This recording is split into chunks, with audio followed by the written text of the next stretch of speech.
예. 저기 그 뒤에 계신 분들 지금 서 계신 분들 있잖아요. 용기 있는 분들 몇 분 좀 이쪽으로 이 강대상 위로 좀 올라오실래요? 예. 오셔요.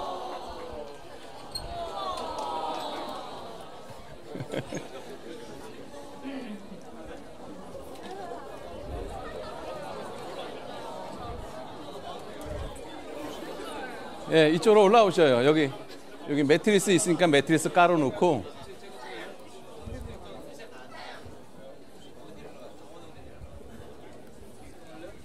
잠깐 오실 때까지 조금 좀 기다립시다.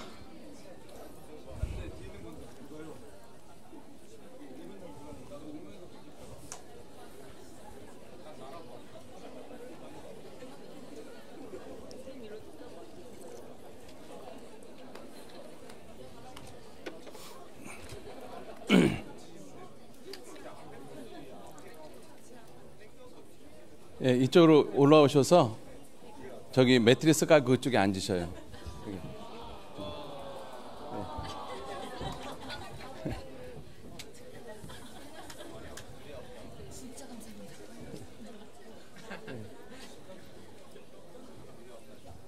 저 올라오실 분들 한 10분 정도 더 올라오셔도 될 것 같은데.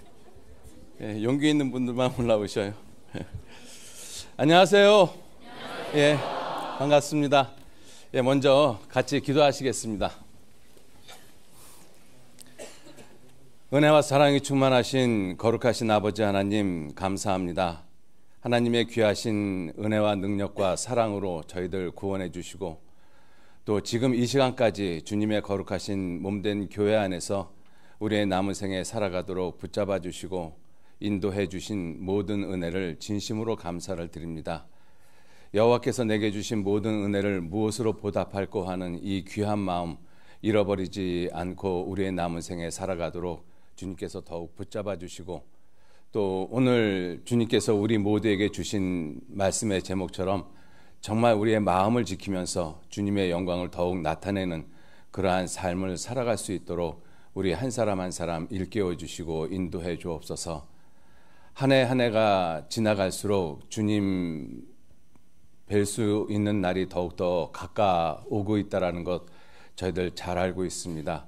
머지않아 주님 만났을 때 주님 앞에서 착하고 충성된 종이라는 그 참된 칭찬을 들을 수 있는 우리 모두가 되어질 수 있도록 주님께서 더욱 붙잡아 주시고 인도해 주옵소서. 지난 2019년 주님의 귀한 은혜 가운데 저희들 잘 살아왔습니다.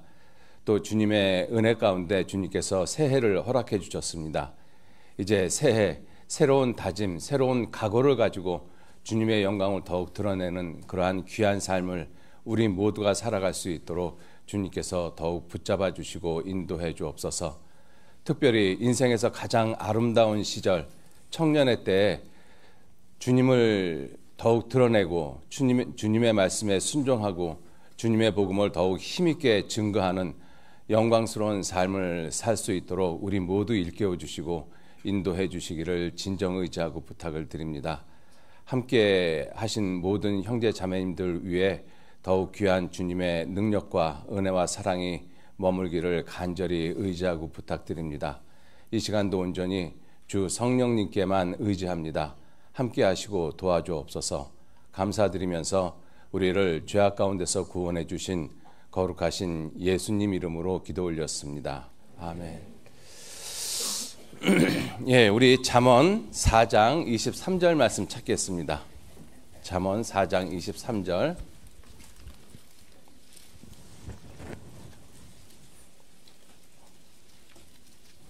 잠언 4장 23절.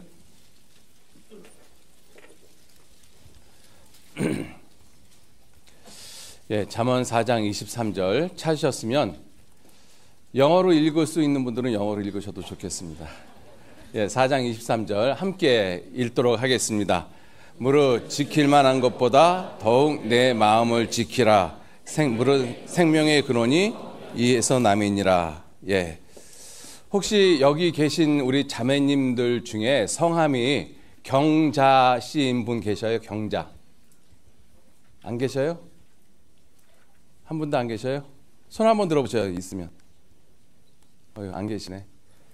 있으면 부탁을 하나 드리려고 했는데, 올해가 무슨 년인지 아세요? 경자년입니다.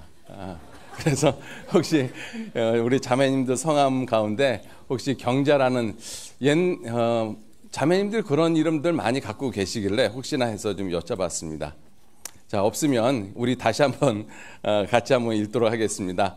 무릇 지킬 만한 것보다 더욱 내 마음을 지키라. 생명의 근원이 이에서 남이니라.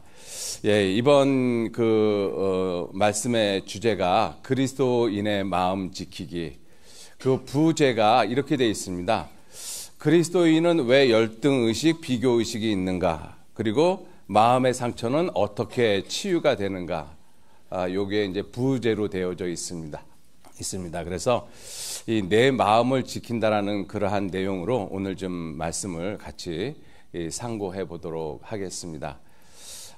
먼저 작은 이 소주제 3개를 선정을 했는데요. 첫째, 그리스도인이란 무엇일까? 두 번째, 왜 그리스도인들은 열등의식, 비교의식이 있는가? 세 번째, 마음의 상처는 어떻게 치유하는가? 그리고 시간이 되어지면 질문이 몇 개 올라와 있습니다. 그 질문에 대해서 잠깐 좀 말씀을 드리는 그러한 순서로 오늘 말씀을 드리도록 하겠습니다. 자, 먼저 그리스도인이라는 이 말씀 앞에서 왜 우리들의 마음을 지켜야 되는지 하는 것을 좀 생각을 해보죠. 여러분들 마음하고 생각하고 어떤 차이가 있을 것 같습니까? 얼핏 생각해 보면 마음이 생각이고 생각이 마음인 것 같은데 성경에 이러한 말씀들을 놓고 보면 우리가 조금 좀 마음하고 생각하고는 성경에서 다르게 표현하고 계시다라는 것을 우리가 알 수가 있습니다.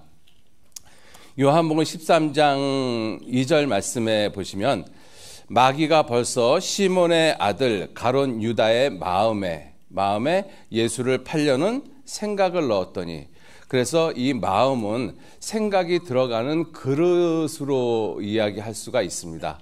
딱 그렇다라는 것이 아니라 마음은 여러 가지 생각이 들어갈 수 있는 그러한 모습이라는 것을 이러한 표현을 통해서 알 수가 있죠. 또 잠언 23장 7절 말씀에도 대저 그 마음의 생각이 어떠하면, 마음이 있고 생각이 있는데 이 마음에 여러 가지 생각들이 들어가거든요. 그래서 그 생각들이 어떠하면 그 위인도, 그 사람의 됨됨이도 그와 같다라고 말씀을 하고 있습니다. 근데 오늘 이 주제 말씀에서 잠언 4장 23절 말씀에서 무릇 지킬 만한 것보다 더욱 내 마음을 지키라. 생명의 근원이 이에서 남이니라. 이 마음은 생각을 담는 그릇인 동시에 마음은 여러 가지의 형태를 띠고 있습니다. 우리가 마태복음 13장에 보면 예수님이 밭에 씨 뿌리는 비유를 하시면서 4종류의 밭을 말씀을 하시죠.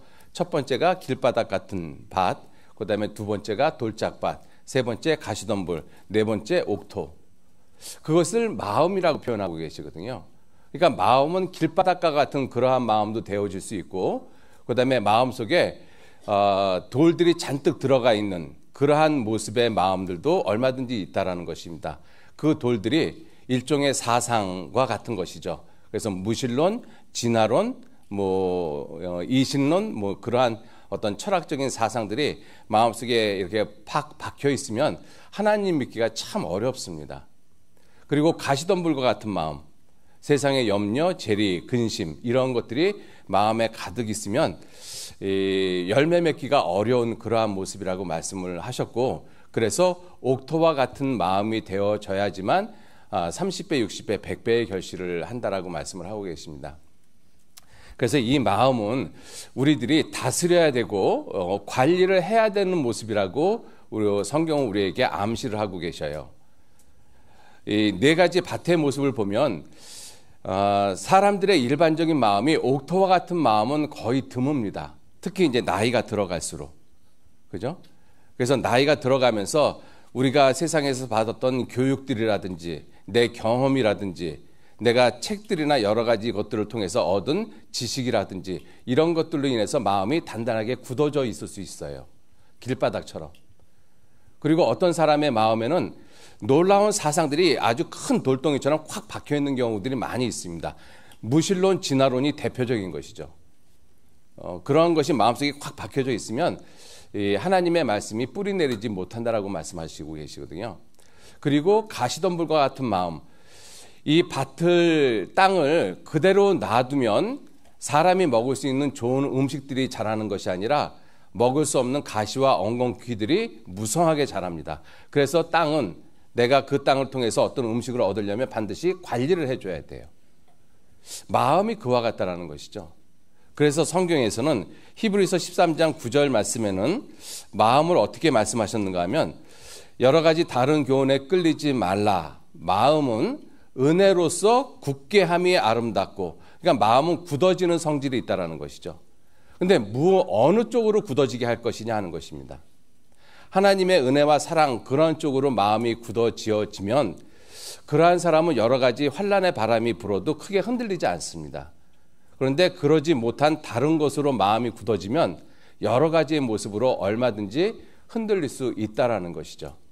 그래서 마음은 이와 같이 굳어지는 성질이 있다라는 것도 우리가 좀 생각을 해보시고, 자, 그런데 오늘 이 말씀에 오늘 우리들 주제의 말씀이 왜 그리스도인들은 마음을 지켜야 하는가? 잠언 4장 23절 말씀에 23절에 무릇 지킬 만한 것보다 더욱 내 마음을 지키라. 생명의 근원이 이에서 남이니라.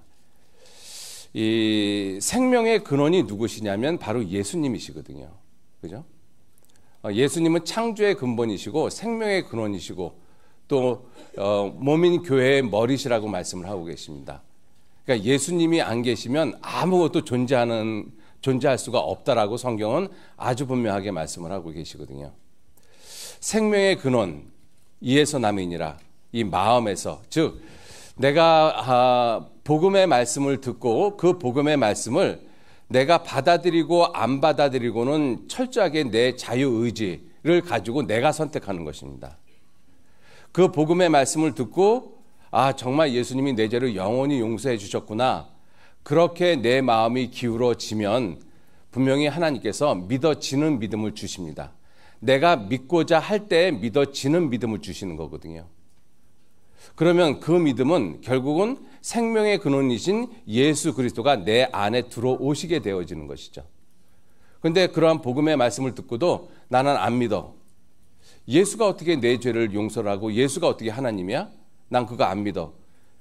물론 여기 계시는 분들 가운데서는 그런 분들이 안 계시겠지만 믿지 않는 사람들 가운데서는 아주 그렇게 분명하게 성경을 안 믿고 하나님을 안 믿고 예수 그리스도께서 하신 일을 안 믿기로 하는 사람들이 있어요. 그러한 사람들은 절대로 하나님이 주시고자 하는 믿음을 받을 수가 없다라는 것이죠.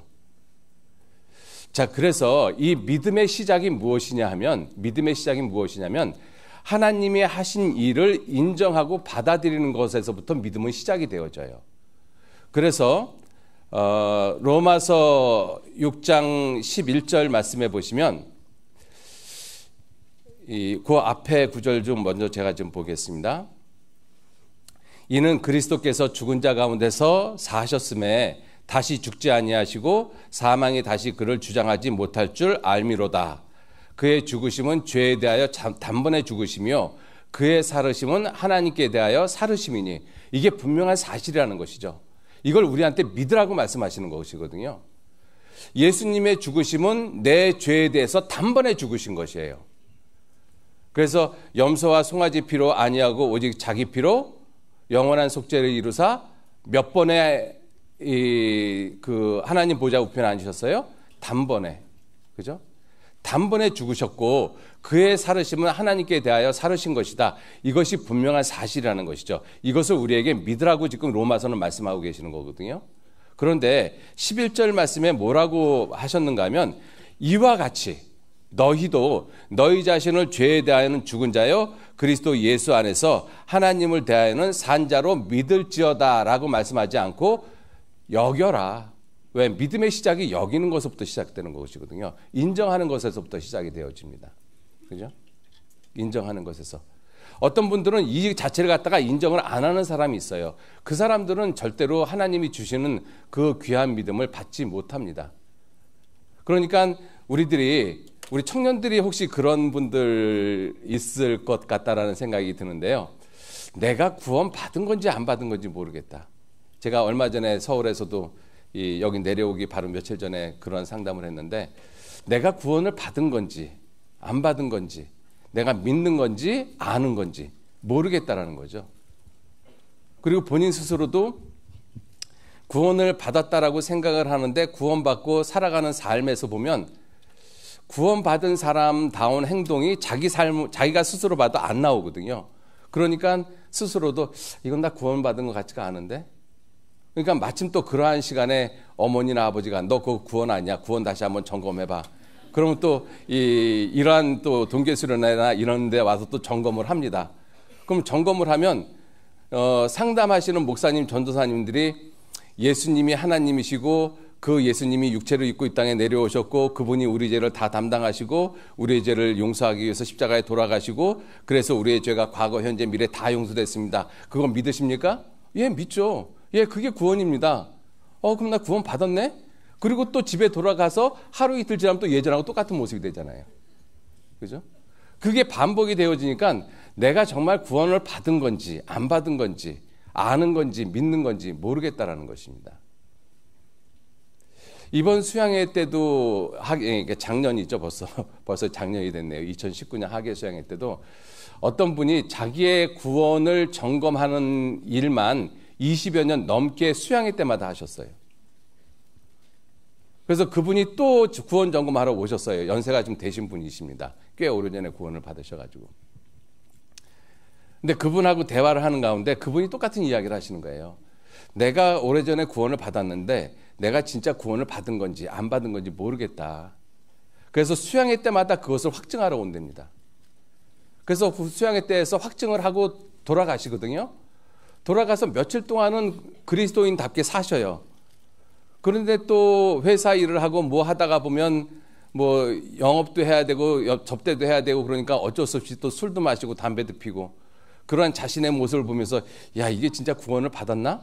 또 의심이 생기고 그리고 얼마 전에는 본인 스스로 그런 결정을 내렸다 그러더라고요. 이제 회사에서 중요한 영업할 일이 있었는데 술 대접을 안 하면 안 할 수밖에 없는 그러한 조건이었대요. 근데 야, 이거 구원받은 사람이 술을 먹으면 안 되는데 이거 어떻게 해야 될까? 그러다가 자기 스스로 기가 막힌 결론을 내렸어요. 아, 그래, 나 구원 안 받았지. 구원 안 받았지. 그리고 술 대접을 한 거예요. 그리고 술 먹고 와가지고 또 내가 왜 이러지? 또 이러고. 여러분들 이게 남 얘기 같지 않죠? 그죠? 우리들도 그러잖아요, 사실. 우리 청년들 특히 혼자서 인터넷 같은 것으로 이렇게 뭐 레포트 같은 거 작성하고 뭐 레주메 같은 것들 작성하고 막 그러다가 어느 순간에 팝업에 이상한 창이 뜨면 나도 모르게 그러한 영상 보고 볼까 말까 막 고민하다가 그리스도인으로서 보면 안 되지, 되지, 안 되지, 되지 하다가 결국은 보잖아요, 또. 그리고 보고 나서 또 후회하고, 그죠? 이러한 내가 정말 구원을 받았나? 나 구원 다시 확정 한번 해봐야 되겠는데 이러한 반복된 생활들이 많이 있잖아요, 그죠?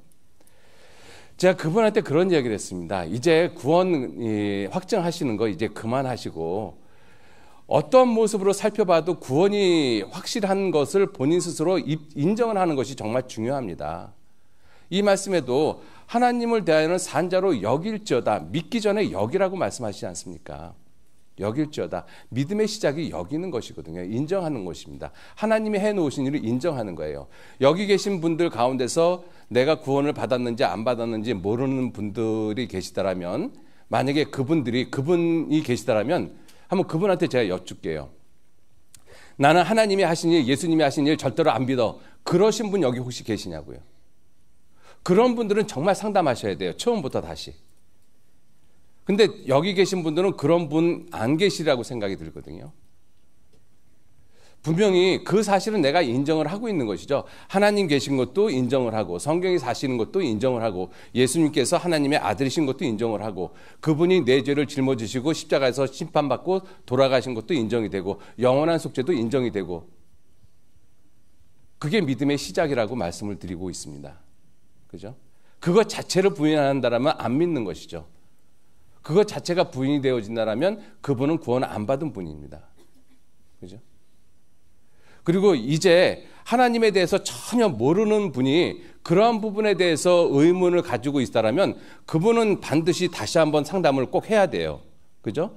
그런데 이와 같이 우리가 동계수련을 참여하고 전도 집회를 여러 번 듣고 구원 받았다라고 생각하고 오랫동안 신앙생활을 하면서 내가 구원인지 아닌지 그거를 갖다가 계속 점검하는 것은 정말 그토록 의미 있는 일일까? 물론 중요한 일이긴 합니다. 그런데 자칫 거기에서 자신이 속을 수 있어요. 그죠? 아까 먼저 서두에서 말씀을 드렸던 그분처럼 나중에 죄하고 싸우다가 지치면 그래 나 이제 구원 안 받았어. 안 받았으니까 그냥 보면 되지 뭐. 얼마든지 그렇게 될 수 있습니다. 그러면 중요한 것이 뭐냐? 성경에서 구원을 뭐라고 말씀하셨는가 하면 말씀이 나왔으니까 잠깐 좀 볼게요. 구원이 무엇이냐? 주의 백성에게 그 죄 사함으로 말미암는 구원을 알게 하리니. 구원은 죄 사함이라고 말씀하고 있습니다. A는 B다라고 말씀하고 있는 거예요. 성경에서 A는 B다라고 말씀하고 있는 이러한 부분들은 절대로 흔들어 버리면 안 돼요. 어떤 모습이든지. 근데 우리는 A는 B다, 죄 사함이 구원이다. 이거를 갖다가 우리가 흔듭니다. 뭘 가지고? 내 생활 가지고. 생활이 안 되는 거 보니까 구원이 아니네. 물론 그러한 분이 있을 수 있어요. 전혀 없다라는 것은 아닙니다. 그런데 대부분의 구원받았다라고 하는 형제 자매님들이 A는 B다, 죄사함이 구원이다. 이 분명한 사실을 흔들어요. 뭘 가지고? 자기의 삶을 보고. 또 다른 분들도 너 그렇게 말하고 행동하는 거 보니까 너 구원 아니잖아. 다시 한번 확증해봐. 쉽게 이렇게 이야기를 하거든요. 중요한 것은 성경에서 죄사함은 분명히 구원이라고 말씀을 하셨거든요. 에베소서 1장 7절 말씀에도 우리가 그리스도 안에서 그의 은혜의 풍성함을 따라 그의 피로 말미암아 구속 곧 죄사함. 구속이 죄사함, 구원이 죄사함이라고 말씀하고 있잖아요. 이건 흔들어 버리면 안 돼요. 이 죄사함이 무슨 죄사함이냐? 영원한 속죄. 그죠? 이 영원한 속죄가 내 마음에 인정이 되어지면 그거는 구원이라고 이제 우리들은 생각하셔야 됩니다. 그리고 생활이 안 따라가지는 그 부분을 놓고 구원을 받았나 안 받았나 그것을 다시 생각할 것이 아니라 구원은 받았는데 내가 왜 구원받은 사람처럼 살지 못할까? 그것을 고민하셔야죠. 그죠? 그것 때문에 구원이다 아니다를 갖다가 계속 확인을 하면서 내 신앙이 얼마만큼 자랐어요? 못 자랐지 않습니까? 매년마다 그것 때문에 고민하잖아요. 그죠? 그러니까 구원이다 아니다 그거를 갖다가 계속 내 스스로 확증하는 그것 때문에 내 신앙이 자라지 않고 때로는 죄를 질 수밖에 없는 그러한 정말 그러한 시간 속에 들어가면 나 스스로 어떻게 생각하는가 하면 그래 난 구원 안 받았어. 그러니까 담배 펴도 되지 뭐. 그러니까 술 먹어도 되지. 이렇게 생각을 하는 거예요. 오히려 구원을 확증하는 것을 어떤 자기의 죄를 짓는 육체의 기회로 삼을 수 있다라는 것이죠. 그런데 내가 정말 구원을 받은 사람이구나. 구원 받은 사람이 왜 그리스도인답게 성경에서 말씀하시는 하나님 자녀답게 왜 못 살까? 그것을 고민해야죠. 그래야지 그 잘못된 생활에서 벗어나올 수가 있지 않습니까? 그죠? 그래서 혹시 올해 그런 고민을 가지고 계신 분들이 있다면 성경에서 아까 로마서 6장 11절 말씀에 그리스도 예수 안에서 하나님을 대하여는 산자로 믿을지어다라고 말씀을 하셨으면 얼마나 좋겠어요. 근데 성경은 100번 양보해서 우리에게 뭐라고 말씀하셔요? 그것이 사실로 안 믿어지거들랑 안 느껴지거들랑 믿어지는데 내게 확증은 안 되어지잖아요. 그러한 상태가 되어진다면 최소한도 그것을 믿음으로 믿기 전에 여기라고 말씀을 하고 있는 거잖아요. 인정을 하라고 말씀하고 있는 거잖아요. 이러한 표현이 하나님의 사랑이지 않습니까? 그죠? 우리의 그 믿음 없는 그러한 모습을 보면서 성경은 100번 양보해서 너희가 그리스도 예수 안에서 하나님을 대하여는 산자로 여길지어다. 왜? 이것이 믿음의 시작이기 때문에 그렇습니다. 자, 그래서 우리가 성경을 통해서 마음을 지킨다는 것은 정말 중요하다는 것이죠. 물을 지킬 만한 것보다 더욱 내 마음을 지키라. 마귀는 교묘한 모습으로 우리의 마음을 계속 흔들어 놓고 있습니다.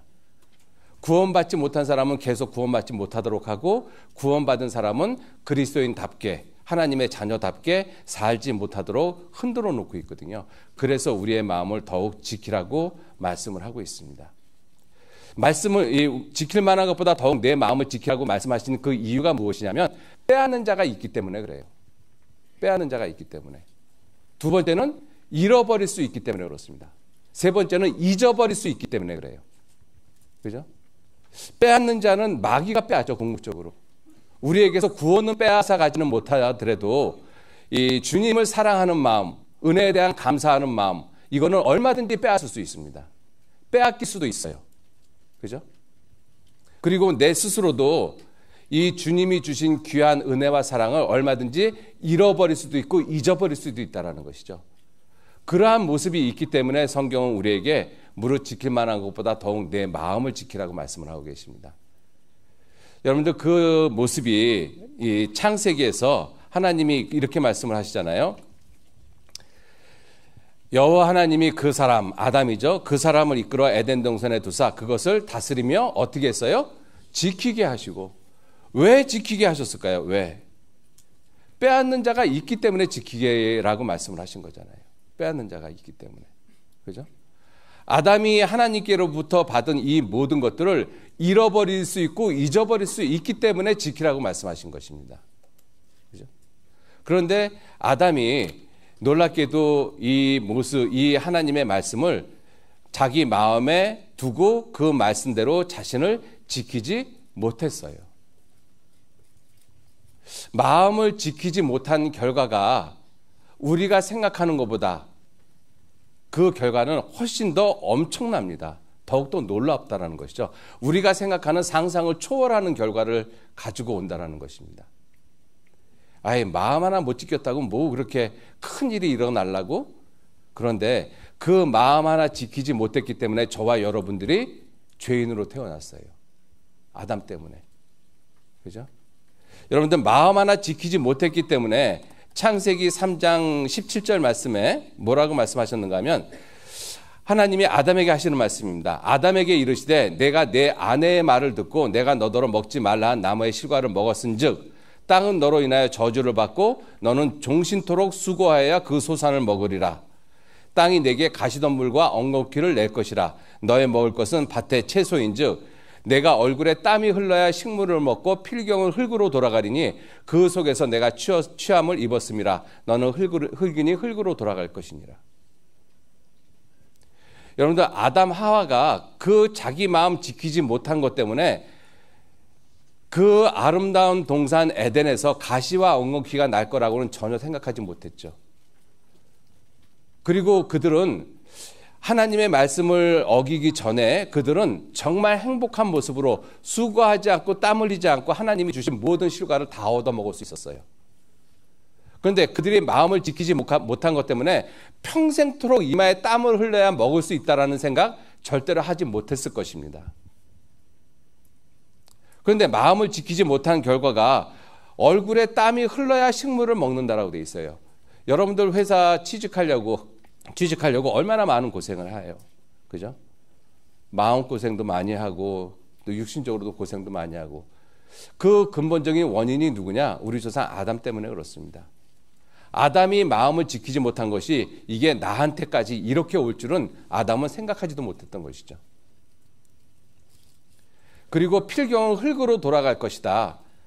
아담은 하나님께로 돌아가야 되죠. 왜? 하나님의 영광을 위해서 지음을 받은 사람이기 때문에 하나님께로 돌아가야 되잖아요. 그런데 너는 흙으로 돌아갈 것이다. 왜? 육체가 되어졌다라고 말씀하시거든요. 그죠? 그래서 결국은 사람은 죽을 수밖에 없는 그러한 모습이 되어졌잖아요. 로마서 5장 12절 말씀에 이러므로 한 사람으로 말미암아 죄가 세상에 들어오고 죄로 말미암아 사망, 죽음이 왔다. 아담 자기가 마음을 지키지 못한 것 때문에 결국은 죽게 될 거라고는 전혀 생각하지 못했던 거죠. 아이, 그까지 마음 하나 지키지 못한 게 뭐가 그렇게 큰 일이라고. 예, 엄청나게 큰 일입니다. 결국은 죽게 됐지 않습니까? 그것도 자기만 죽은 것이 아니라 아담 안에서 태어난 모든 사람이 다 죽음에 이를 수밖에 없는 이 엄청난 결과를 가져왔다는 것입니다. 여러분들 우리가 하나님이 우리에게 놀라운 주제를 주셨는데 무릇 지킬 만한 것보다 더욱 내 마음을 지키라. 생명의 근원이 이에서 남이니라. 우리들 이 말씀을 그냥 마음 못 지키는 거 그럼 뭐 다음에 지키면 되지 뭐 이번에 못 지키면. 그런데 한 번 마음을 못 지킨 것이 엄청난 결과를 가져올 수 있다는 것입니다. 내가 상상하는 그 이상의 결과를 얼마든지 가져올 수 있다는 것이에요. 이거 우리 생각하셔야 됩니다. 그죠? 내가 상상할 수 있는 그 이상의 모습. 우리는 그것을 어떻게 알 수가 있는가 하면 믿음의 조상 아브라함을 한번 생각해 보세요. 하나님이 아브라함에게 너는 내가 너에게 약속한 그 가나안 땅을 떠나지 말라라고 말씀하셨거든요. 그런데 아브라함은 기근이 오자 결국은 가나안 땅을 떠나서 애굽 땅으로 내려갔어요. 그 마음을 지키지 못한 결과가 우리가 알고 있는 대로 그 아내를 빼앗겼습니다. 빼앗긴 것이 아니라 자기 스스로 남의 남자한테 준 것이죠. 그죠? 그 얼마나 비참한 모습이에요. 남편으로서 아내를 빼앗긴다라는 것은 인생 최대의 수치거든요, 사실은. 그죠? 그런데 자기 손으로 자기 아내를 남의 남자한테 줬어요. 이게 얼마나 부끄러운 모습이에요. 그것 때문에 하갈이라는 여인이 다시 이 가나안 땅으로 올라올 때 하갈이라는 여인이 같이 올라왔잖아요. 마음을 지키지 못한 것 때문에 하갈이라는 여인에게서 이스마엘을 낳았습니다. 그것 때문에 지금까지 중동에 전쟁이 있는 거잖아요. 적자하고 서자의 싸움들. 그죠? 그리고 그것 때문에 조카 롯하고 결국은 헤어졌습니다. 아브라함이 마음을 지키지 못한 것 때문에 얼마나 많은 일이 파생되었어요. 결국은 롯의 후손들하고 이 이삭의 이 후손들이 지금까지 싸우고 있는 모습이잖아요. 계속. 아브라함이 자기가 마음을 지키지 못한 것이 이렇게 큰 결과를 가져올 것이라고는 전혀 생각하지 못했죠. 이러한 모습은 우리에게 무엇을 교훈하고 있어요? 마음 한 번 못 지킨 게 뭐가 그렇게 대수야. 그것이 절대로 아니라는 것입니다. 그것이 내 인생 전체를 좌우할 수 있다는 거예요. 그죠? 사울 왕도 보면 사울 왕도 처음에는 겸손한 모습으로 시작했잖아요. 근데 마음을 못 지켰어요. 결국 어떻게 됐어요? 왕자에서 쫓겨났습니다. 그리고 자기 사랑하는 아들하고 한날 한시에 죽었어요. 얼마나 비참해요. 그리고 사울의 집안은 완전히 끝이 나버렸잖아요. 사울 자기 혼자 마음 못 지킨 것 때문에. 다윗도 보세요. 다윗도 마음을 지키다가 한순간에 마음을 못 지켰잖아요. 그래서 결국은 밧세바를 범하고 우리아를 죽였습니다. 그 죄 때문에 자기 아들 암논하고 자기 딸 다말이 서로 놀라운 죄를 범하잖아요. 그리고 그것 때문에 이 암논의 오라비 압살롬이 결국은 반역을 일으켜서 아버지를 쫓아내고 권좌에 올라가고 그러잖아요. 이러한 일이 있을 거라고 다윗이 생각을 했겠느냐고요. 그러한 모습들이 다 마음을 지키지 못한 결과라는 것이죠. 우리가 생각했던 것보다 상상을 초월하는 결과들을 얼마든지 나타내고 있잖아요. 솔로몬도 마음을 지키지 못했어요. 말년에. 그래서 결국은 이 열왕기상 11장에 보면 이 왕의 여자들이 솔로몬의 왕의 마음을 돌이켰더라. 그래서 결국은 하나님의 성전에 우상을 만들어 놓고 우상 숭배합니다. 그것 때문에 나라가 반쪽이 났어요. 그러니까 이 마음을 지킨다라는 것이 굉장히 중요하다라는 것을 우리가 알 수가 있습니다. 특히 그리스도인들에게. 여러분들 유다는 더욱더 더하지 않습니까? 유다는 결국은 마음을 지키지 못해서 지금 이 시간에도 어디에 있어요? 유다는 지옥에 있어요. 그죠? 그러니까 우리에게 주님께서 하시는 말씀, 무릇 지킬 만한 것보다 더욱 내 마음을 지키라. 그리스도인의 마음 지키기, 이거는 정말 우리들에게 중요하다라고 생각이 되어집니다. 반드시 그 마음 지키셔야 되거든요. 그죠? 그리스도인들은 반드시 지켜셔야 돼요. 세상 사람들은 그 마음을 지킬 힘이 없습니다. 그런데 그리스도인들은 그 마음을 지킬 힘이 있으셔요. 왜? 그 안에 누가 계셔요? 성령께서 계시기 때문에. 자, 그러면 그리스도인이 무엇인가, 누구인가 한번 생각해 보셔요. 여러분들은 그리스도인을 어떻게 생각을 하고 계시나요? 그리스도인. 사람들이 그리스도인에 대해서 우리 그리스도인들조차도 좀 착각하고 있는 부분들이 있습니다. 이 마태복음 12장 좀 보시죠.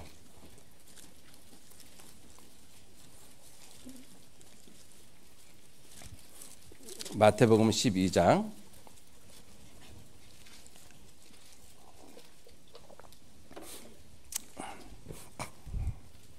43절 보시겠습니다. 마태복음 12장 43절.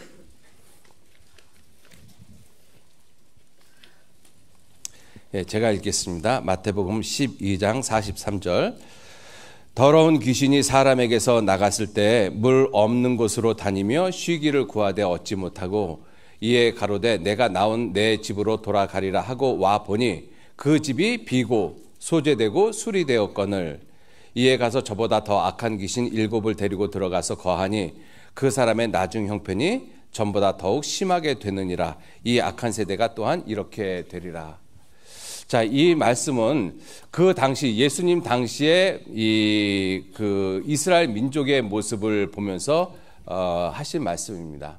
이스라엘 민족에 대한 이 비유에 대한 말씀이죠. 그런데 이걸 우리가 좀 생각해 봤으면 좋겠어요. 그 집이, 귀신이 나간 그 집이 어떻게 됐는가 하면 비고 소재되고 수리되었다라고 말씀을 하고 있거든요. 비고 소재되고 수리되었다.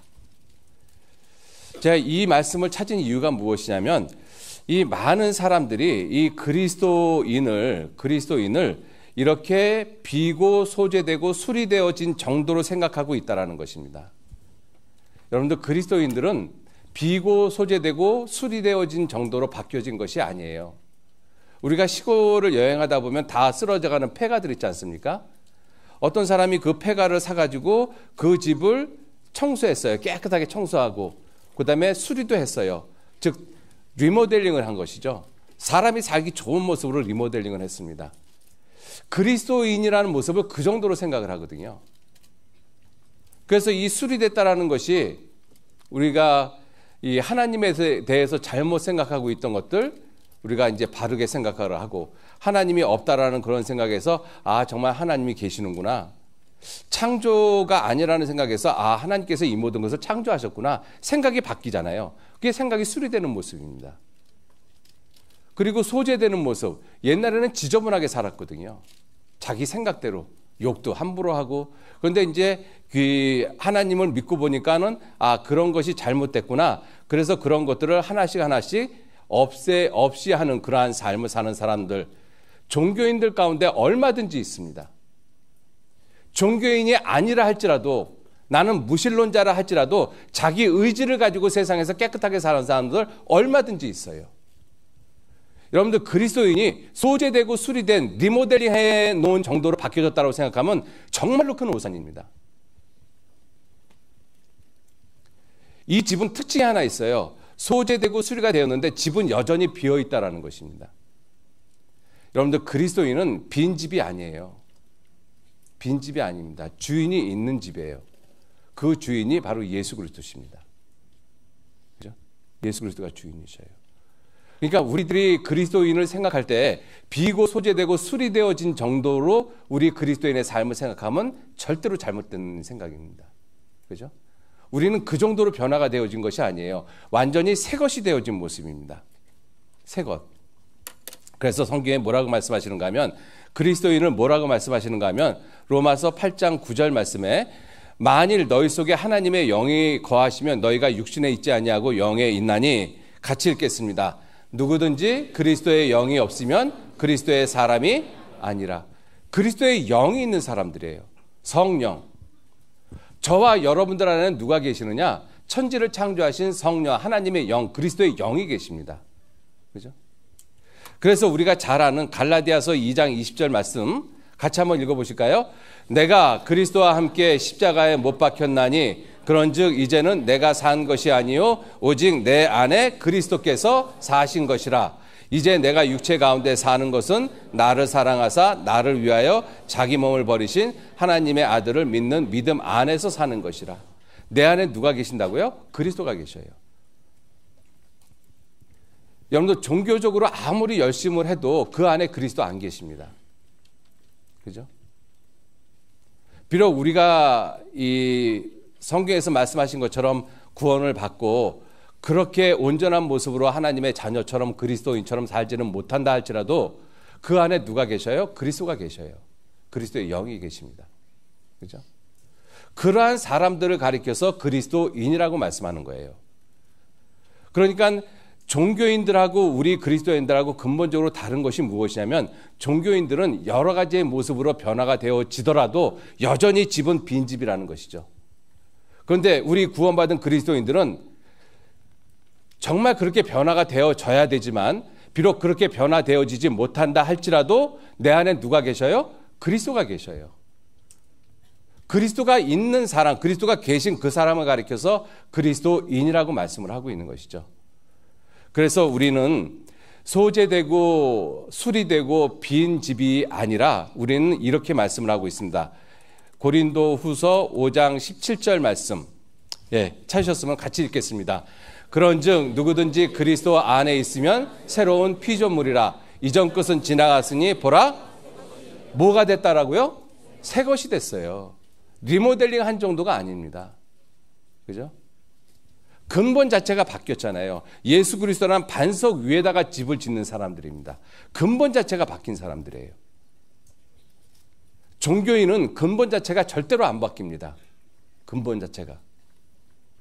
그래서 예수님은 그 종교인들한테 뭐라고 말씀하시는가 하면 마태복음 23장 25절에 보시면 화 있을진저 외식하는 서기관들과 바리새인들이여 잔과 대접의 겉은 깨끗하다. 종교는 초점이 항상 겉이 초점이거든요. 그래서 근본 자체가 안 바뀐다는 것입니다. 겉을 깨끗하게 하고 그다음에 겉을 아름답게 하고 그죠? 겉을 아름답게 하고 그리고 겉을 옳게 보이고 이것이 전부 다 무슨 모습이냐? 종교인의 모습이거든요. 비어있는 집, 주인이 없는 집으로서 얼마든지 사람에게 옳게 보이고 사람에게 아름답게 보이고 사람에게 깨끗하게 보일 수 있다는 것이죠. 그게 종교인이거든요. 그런데 그리스도인들에게는 주님이 뭐라고 말씀하셨는가 하면 너희는 새 것이 되었다라고 말씀하고 계셔요. 그래서 여기서 말씀하시는 마태복음 23장에서 말씀하시는 이 종교인들에게 주님이 뭐라고 말씀하시는가 하면 너는 먼저 안을 깨끗이 하라. 그리하면 겉도 깨끗하리라. 안이 깨끗해져야지 안이 깨끗해진 상태에서 주님이 들어오십니다. 그죠? 우리 영혼이 구원을 받은 거잖아요. 내 영혼이 구원을 받은 것을 안이 깨끗해졌다라고 말씀하고 계신 것이고 내 영혼이 구원을 받은 것을 성령을 받았다라고 말씀하고 계시는 거예요. 그래서 구원을 받을 때 사도행전 2장 38절 말씀에 베드로가 가로되 너희가 회개하여 각각 예수 그리스도의 이름으로 침례를 받고 죄사함을 얻으라. 그리하면 무엇을 선물로 받는다고요? 성령을 선물로 받는다. 성령이 우리 안에 들어오시잖아요. 종교인들은 아무리 깨끗하고 아름답고 옳게 보여도 성령께서 안 계십니다. 빈집이라는 것이죠. 여러분들 성경은 왜 이것을 우리에게 거듭거듭 여러 가지의 모습으로 말씀하고 있는가 하면 우리 구원받은 그리스도인이 내가 누군지는 몰라요. 어느 정도로 내가 바뀌어진 사람인 것인가 하는 걸 모르고 있다는 것입니다. 그냥 비고 소재되고 수리되어진 정도로 생각하고 있다는 거예요. 그래서 구원받고 나 담배 끊었어, 술 끊었어. 그러니까 나 그리스도인이냐? 그게 만약에 그리스도인이라면 세상에 그리스도인도 굉장히 많습니다. 그 정도가 아니라는 것이죠. 물론 구원받은 사람은 당연히 세상에서 말하는 도덕, 윤리 그 기준은 벗어나야 된다는 것입니다. 구원받았다고 하는 그리스도인이 담배 피고 술 먹고 이러면서 어떻게 그리스도인이라고 이야기할 수 있겠어요? 그죠? 오늘 여기서 말씀을 드리는 것은 그리스도인은 그러한 정도가 아니라는 것이죠. 왜 이러한 말씀을 성경에서 기록하고 있는가 하면 그리스도인에 대한 자긍심을 가지라는 것입니다. 내가 얼마나 존귀한 자인지 그거를 알 때 우리가 세상을 이길 수 있거든요. 죄하고 이길 수 있거든요. 싸워서. 내가 얼마만큼 존귀한 자인지 알지 못하면 나 혼자 있으면서도 쩔쩔쩔쩔 매면서 죄를 짓습니다. 근데 내가 얼마만큼 존귀한 자인 거 알면 혼자 있을 때도 죄하고 싸워서 이길 수 있어요.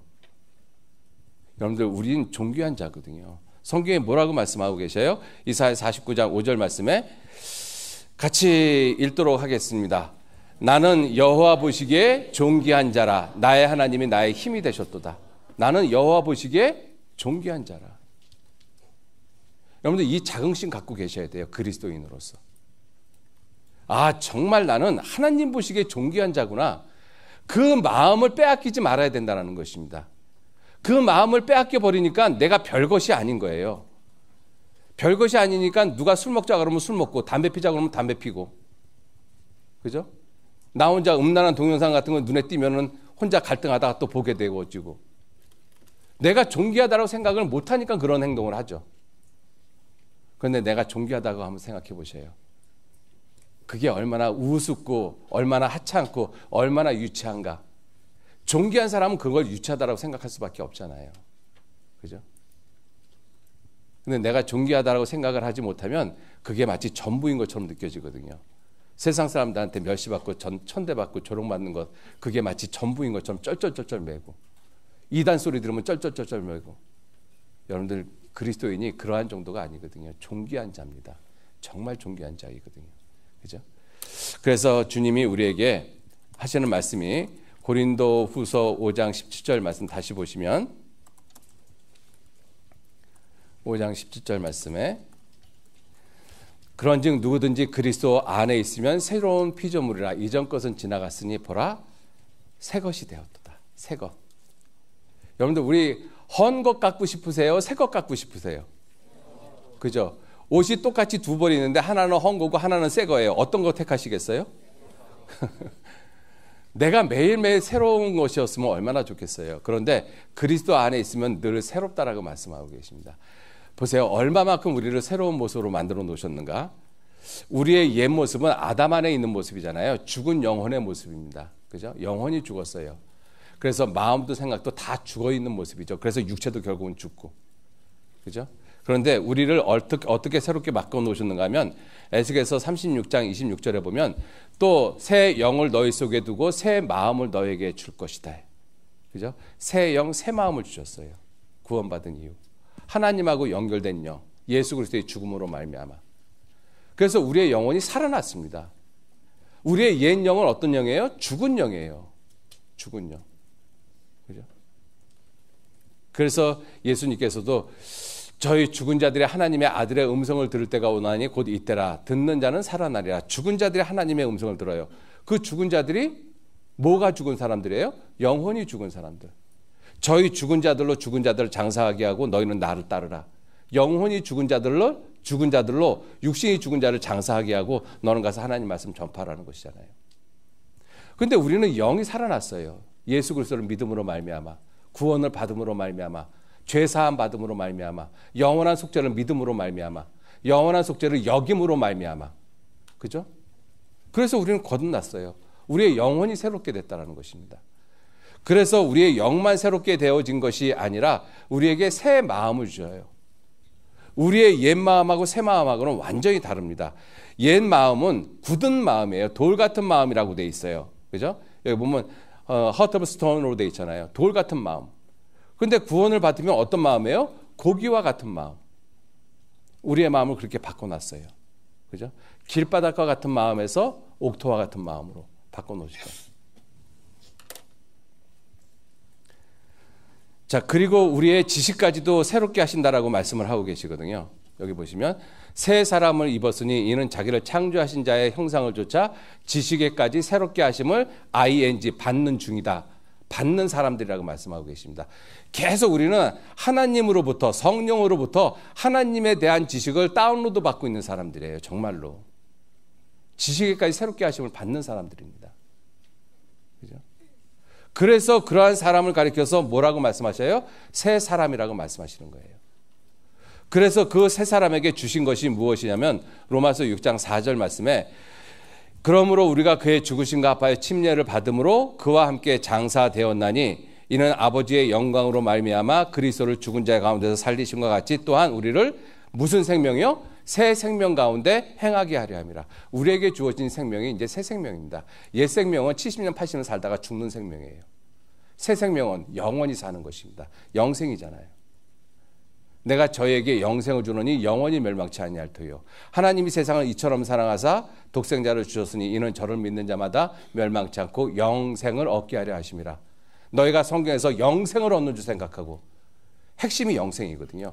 내 아버지의 뜻은 이것이니 아들을 보고 믿는 자마다 영생을 얻는 이것이라. 우리에게 주어진 생명이 영원한 생명입니다. 그죠?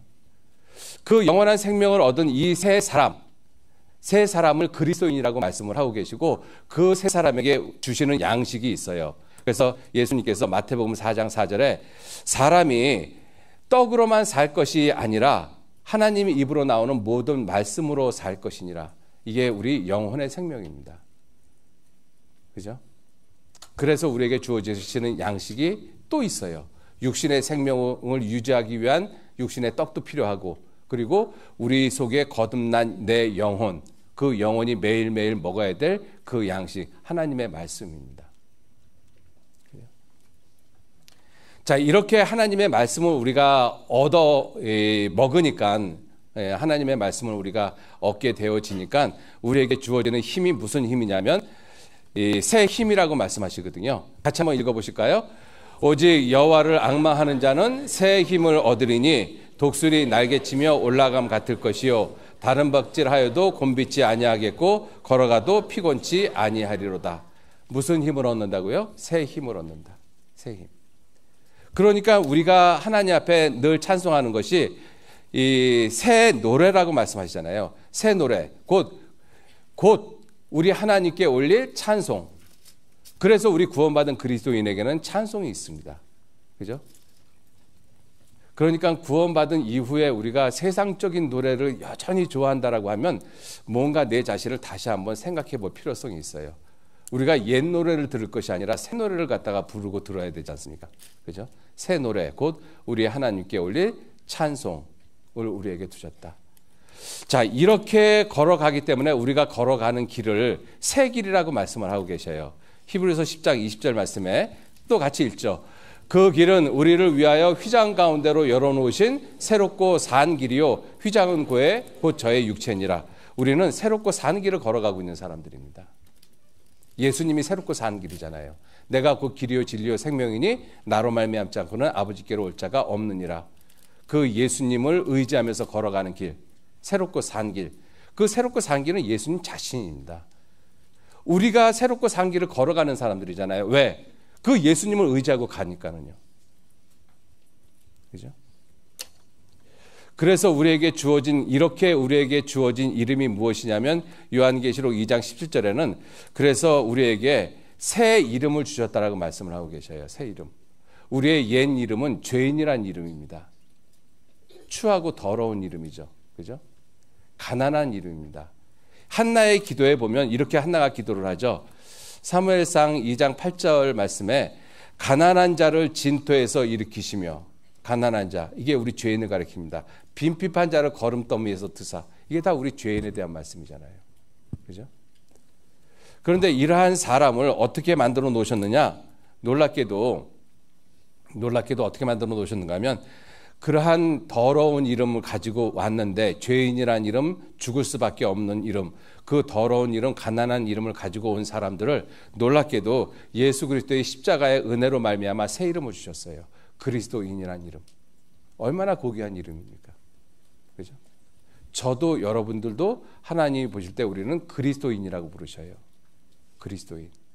대단한 이름입니다.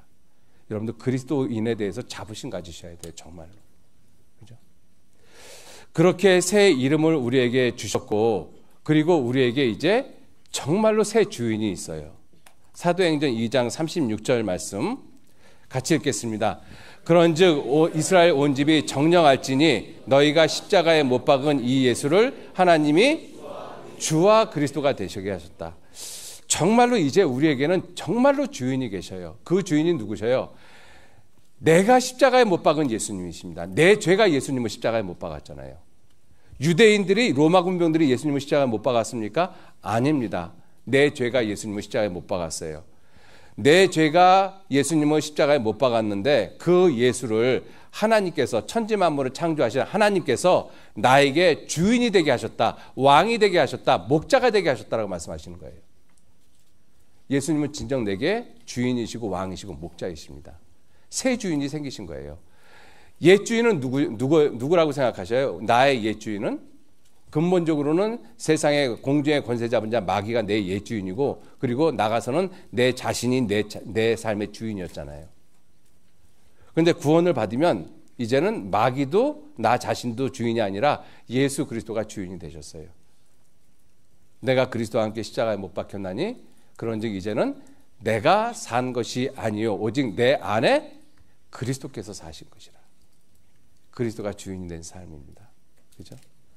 그렇게 살아가다가 궁극적으로 우리가 가는 곳이 어디냐면, 내가 또 새 하늘과 새 땅을 보니 처음 하늘과 처음 땅이 없어졌고 바다도 다시 있지 않더라. 새 하늘과 새 땅, 영원한 천국에 갈 수 있는 사람.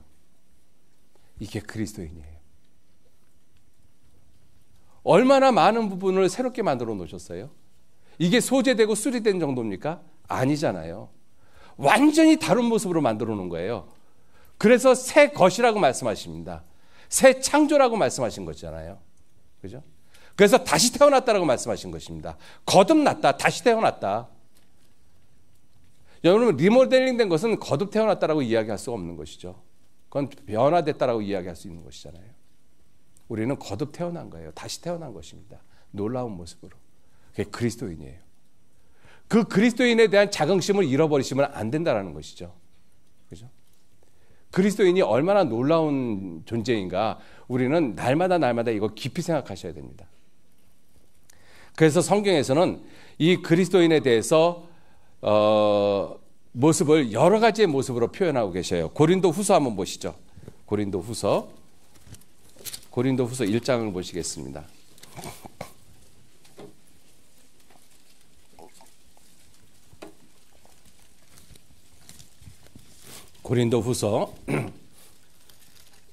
고린도후서에 보시면 그리스도인이 무엇인지를 갖다가 잘 설명하고 있으십니다. 자, 보시면 고린도후서 1장 보셔요. 고린도후서 1장 8절 말씀서부터 제가 읽겠습니다.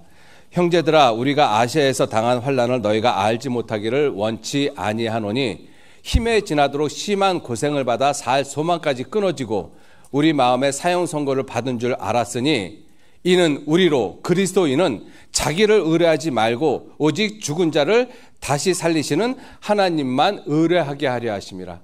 그리스도인이 뭐냐? 하나님만 의뢰하는 사람입니다. 그죠? 사람 의지하지 않고, 권력이나 권세 의지하지 않고, 부귀나 명예 의지하지 않고, 그죠? 하나님만 의뢰하는 사람, 이것이 그리스도인이라는 것입니다. 자, 또 두 번째 그리스도인의 모습이 무엇이냐? 2장 보시면 2장 14절 말씀. 항상 우리를 그리스도 안에서 이기게 하시고 우리로 말미암아 각처에서 그리스도를 아는 냄새를 나타내시는 하나님께 감사하노라. 우리는 구원 얻는 자들에게나 망하는 자들에게나 하나님 앞에서 무엇이라고요? 그리스도의 향기니. 그리스도의 향기입니다. 그죠? 그리스도인은 그리스도의 향기를 나타내는 사람이에요. 그죠? 우리가 어떤 사람이 향수를 뿌리면 그 향수가 어떠한 종류의 향수인지 알잖아요. 향수를 많이 뿌려본 사람은. 그죠? 그 향이 그 사람이 어떤 종류의 향수를 쓰고 있는지를 나타내고 있지 않습니까? 그리스도인이 마치 그와 같다는 것입니다. 3장 3절 2절 말씀서부터 제가 읽겠습니다. 너희가 우리의 편지라 우리의 마음에 썼고 무사람이 알고 읽는 바라. 너희는 우리로 말미암아 나타난 무엇이라고요? 그리스도의 편지니. 그리스도의 편지입니다. 여러분들 편지에는 사연이 담겨져 있잖아요. 그죠? 우리 각자 그리스도에 대한 사연이 있잖아요.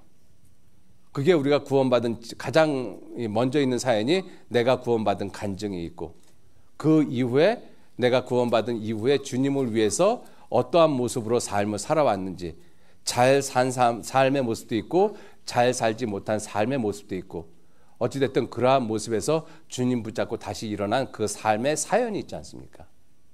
그죠? 자, 그리고 4장 7절 우리가 이 보배를 질그릇에 가졌으니 이는 능력의 힘이 큰 것이 하나님께 있고 우리에게 있지 아니함을 알게 하려 함이라. 이 보배를 질그릇에 가졌으니, 가장 귀한 보배가 누구십니까? 예수 그리스도십니다. 예수 그리스도가 내 안에 계셔요. 이 질그릇 안에. 그죠? 이러한 모습이 그리스도인이라는 것입니다. 그죠? 4장 16절. 그러므로 우리가 낙심하지 아니하노니 겉사람은 후패하나 우리의 속은 날로 새롭도다. 매일매일 새 날로 살아가는 그리스도인들. 여러분들, 아담 안에 태어난 사람들은 해 아래서 새 것이 없어요. 그죠? 해 아래는 새 것이 없나니 누가 이르기를 이것이 새 것이라 할 것이 있으랴. 우리 오래전 세대에도 이미 있었느니라. 해 아래서는 새 것이 아무것도 없어요, 정말로. 그런데 그리스도 안에 있으면 뭐라고 돼 있어요? 우리의 속은 날로 새롭도다. 날로 새롭다. 새 날이라는 것입니다. 매일매일 새 날이에요. 여러분들 한번 생각해 보세요. 내가 하루하루 살아가는데 매일매일 새로운 날로 내가 다가온다라면 그 삶이 얼마나 익사이팅 하겠어요. 얼마나 기대가 되겠어요, 내일이. 그죠?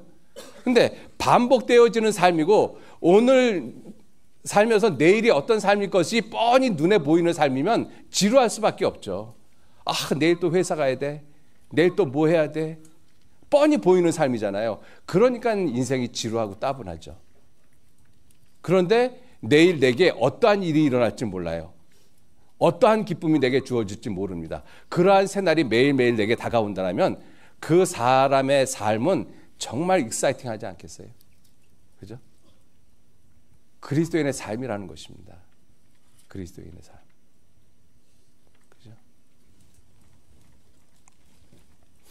자, 5장 17절. 예. 같이 읽도록 하겠습니다. 그런즉 누구든지 그리스도 안에 있으면 새로운 피조물이라. 이전 것은 지나갔으니 보라 새 것이 되었도다. 이것이 그리스도인이라는 것이죠. 그리고 6장에는 뭐라고 말씀하고 계셔요? 6장 8절에 영광과 욕됨으로 말미암으며 악한 이름과 아름다운 이름으로 말미암으며 속이는 자 같으나 참되고 무명한 자 같으나 유명한 자요 죽은 자 같으나 보라 우리가 살고 징계를 받는 자 같으나 죽임을 당하지 아니하고 근심하는 자 같으나 항상 기뻐하고 가난한 자 같으나 많은 사람을 부유하게 하고 아무것도 없는 자 같으나 모든 것을 가진 자로다. 이것이 그리스도인이라고 성경은 말씀하고 있잖아요.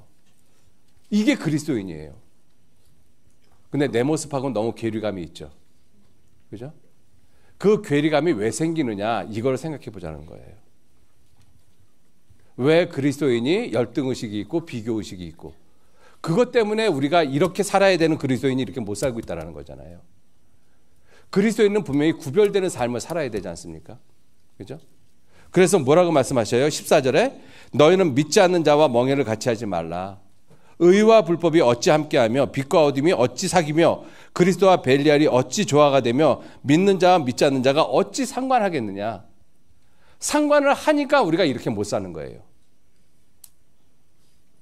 그죠? 그래서 17절, 18절 말씀 같이 읽겠습니다. 그러므로 주께서 말씀하시기를 너희는 저희 중에서 나와서 따로 있고 부정한 것을 만지지 말라. 내가 너희를 영접하여 너희에게 아버지가 되고 너희는 내게 자녀가 되리라. 전능하신 주의 말씀이니라 하셨느니라. separation 반드시 필요한 것입니다. 거룩은 분리가 전제가 되어지지 않으면 거룩이 되어질 수가 없어요. 내가 세상하고 분리되어진 아주 분명하게 선을 긋는 삶을 살지 못하기 때문에 이렇게 사는 것이 그리스도인인데 우리는 그렇게 살지 못하고 있다는 것입니다. 저도 그렇고 여러분들도 그렇고. 그죠? 그러니까 이제 올해부터 우리가 어떻게 살아야 돼요? 이러한 그리스도인의 모습을 잃어버리면 안 된다는 것입니다. 그래서 이러한 그리스도인이라는 것을 우리 마음 가운데 아주 분명하게 각인을 시키시고 그리고 무릇 지킬 만한 것보다 우리의 마음을 더욱더 지켜야 돼요. 그죠? 그거 잃어버리시면 안 돼요. 자, 그러면 이렇게 존귀한 자인 그리스도인이 왜 마음에 열등의식이 있고 비교의식이 있느냐 하는 거예요. 실제로 우리가 세상을 살다 보면 그러한 때가 참 많이 있거든요. 여러분들 그리스도인이라는 것이 잠언 24장 16절 말씀해 보시면 대저 의인은 7번 넘어질지라도 다시 일어나려니와 이것이 그리스도인이에요. 그리스도인은 절대로 넘어지지 않는다. 이것이 그리스도인이 아니라는 것입니다. 그리스도인은 언제든지 다시 일어나는 게 그리스도인인 거예요. 세상 사람들은 다시 못 일어나는 상황이 되어지면 결국은 주저앉고 자기 생명을 끊어버리잖아요. 근데 그리스도인은 다시 일어날 수 있어요. 그게 그리스도인이거든요. 절대로 안 넘어진다. 그게 그리스도인이 아닙니다. 우리 넘어져요. 저도 넘어지고 여러분들도 넘어지고. 저도 열등의식 느낄 때도 있고 저도 비교의식 느낄 때도 있어요. 그러나 다시 일어나거든요. 왜? 그리스도인이기 때문에. 제 의지로 다시 일어나는 거 아닙니다. 저나 여러분은 의지가 그렇게 강한 사람들이 아니에요, 사실은. 세상 모든 사람을 놓고 봤었을 때 의지가 특별히 강한 사람은 그리 많지 않습니다. 거의 대부분 대동소이해요. 여러분이 갖고 있는 의지나 제가 갖고 있는 의지나 크게 다르지 않습니다. 단지 우리가 다시 넘어질지라도 다시 일어날 수 있는 힘은 뭐냐? 그리스도인이기 때문에 그래요. 우리 안에 예수 그리스도의 영이 계시기 때문에 그렇습니다. 그렇죠? 자, 그러면 왜 그리스도인이 그러한 열등의식, 비교의식이 있느냐? 이것이 무엇 때문에 그러는가 하면요. 상실된 마음이 있기 때문에 그래요. 마음이 상실했기 때문에. 그리스도인이 얼마만큼 존귀한 자인지 하는 그것을 마음에서 잃어버렸기 때문에 그렇습니다. 다시 말해서 마음을 지키지 못했기 때문에 그렇다는 얘기예요. 그죠? 마음을 지키지 못했기 때문에. 로마서에 보면 이러한 말씀이 있죠. 로마서 1장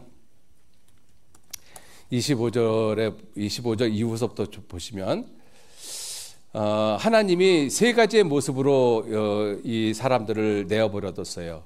그래서 첫 번째 마음의 정욕대로 더러움에 내어버려뒀더니 저희 몸을 서로 욕되게 해서 조물주보다 피조물을 더 경배하고 섬겼다. 이게 마음의 정욕대로 내어버려둔 모습이고, 두 번째는 저희를 부끄러운 욕심에 내어버려뒀더니 영리로 사람을 쓰더라. 그래서 남자끼리 여자끼리 이 나쁜 짓을 하더라. 자, 그리고 또 하나, 저희가 마음에 하나님 두기를 싫어하며 하나님께서 저희를 그 상실한 마음대로 내어버려 두사 합당치 못한 일을 하게 하셨다. 그것이 29절서부터 나오는 수없이 많은 죄의 모습입니다. 상실된 마음이 있어요. 상실된 마음. 그리스도인에게 있는 그 마음이 존귀한 마음이거든요. 나는 여호와 보시기에 존귀한 자라. 얼마나 놀라운 말씀입니까? 그죠? 그리스도인이 이렇다라는 모습을 쭉 말씀을 하고 계시잖아요, 성경에서. 우리는 리모델링 된 정도가 아니라 완전히 새로운 것으로 바뀌어놨다. 그런데 그 마음을 잃어버린 거예요. 그 마음이 상실돼 버렸어요. 자, 그러면 그러한 마음을 왜 잃어버렸느냐, 그 마음이 왜 상실되어졌느냐 하는 것이죠. 여러 가지가 이유가 있겠지만 크게 세 가지를 말씀을 드리겠습니다. 첫 번째가 뭐냐면 정체성의 상실입니다. 그리스도인의 정체성의 상실. 그죠? 여러분들 정체성을 상실해버리면 굉장히 혼란스러워져요. 우리가 지금 살고 있는 시대가 그렇지 않습니까? 성경에는 뭐라고 말씀하셨는가 하면 신명기 22장 5절 말씀에 여자는 남자의 의복을 입지 말 것이고 남자는 여자의 의복을 입지 말라. 이렇게 하는 자는 하나님 앞에 여호와 앞에 가증한 것이니라. 여러분들 이 말씀을 할 때가 모세가 광야에서 이 말씀을 받아 적었습니다. 그 광야 40년 생활에서 남자 옷, 여자 옷, 그 패션이 그렇게 두드러졌겠습니까? 지금 우리들처럼? 여러분들 치마가 여자 옷이에요? 남자 옷이에요? 여자 옷이에요? 남자 옷이에요? 대답하기 싫어요? 예, 스코틀랜드에 가면 남자들도 지금 치마 입잖아요. 그죠? 이게 무엇을 두고 하시는 말씀이겠어요? 물론 우리 시대에 이렇게 남녀 옷이 구분이 확실한 시대에 그러한 옷을 입지 말라는 것도 하나의 교훈이 되어지지만 보다 근본적인 의미가 있지 않을까. 여러분은 남자나 여자나 똑같이 사람입니다. 그죠? 하나님이 동등하게 만들어 놓으셨어요. 그죠? 남자 위에 여자가 있고 여자 위에 남자 있고 이렇게 만들어 놓으시지 않았습니다.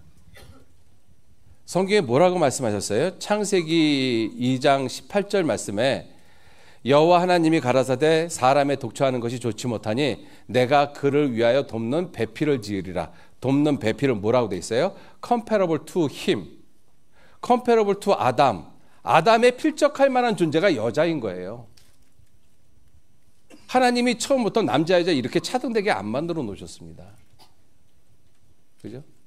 사람은 남자하고 여자로 하나님이 만들어 놓으셨어요. 창세기 1장 27절에 그렇게 말씀하고 계잖아요.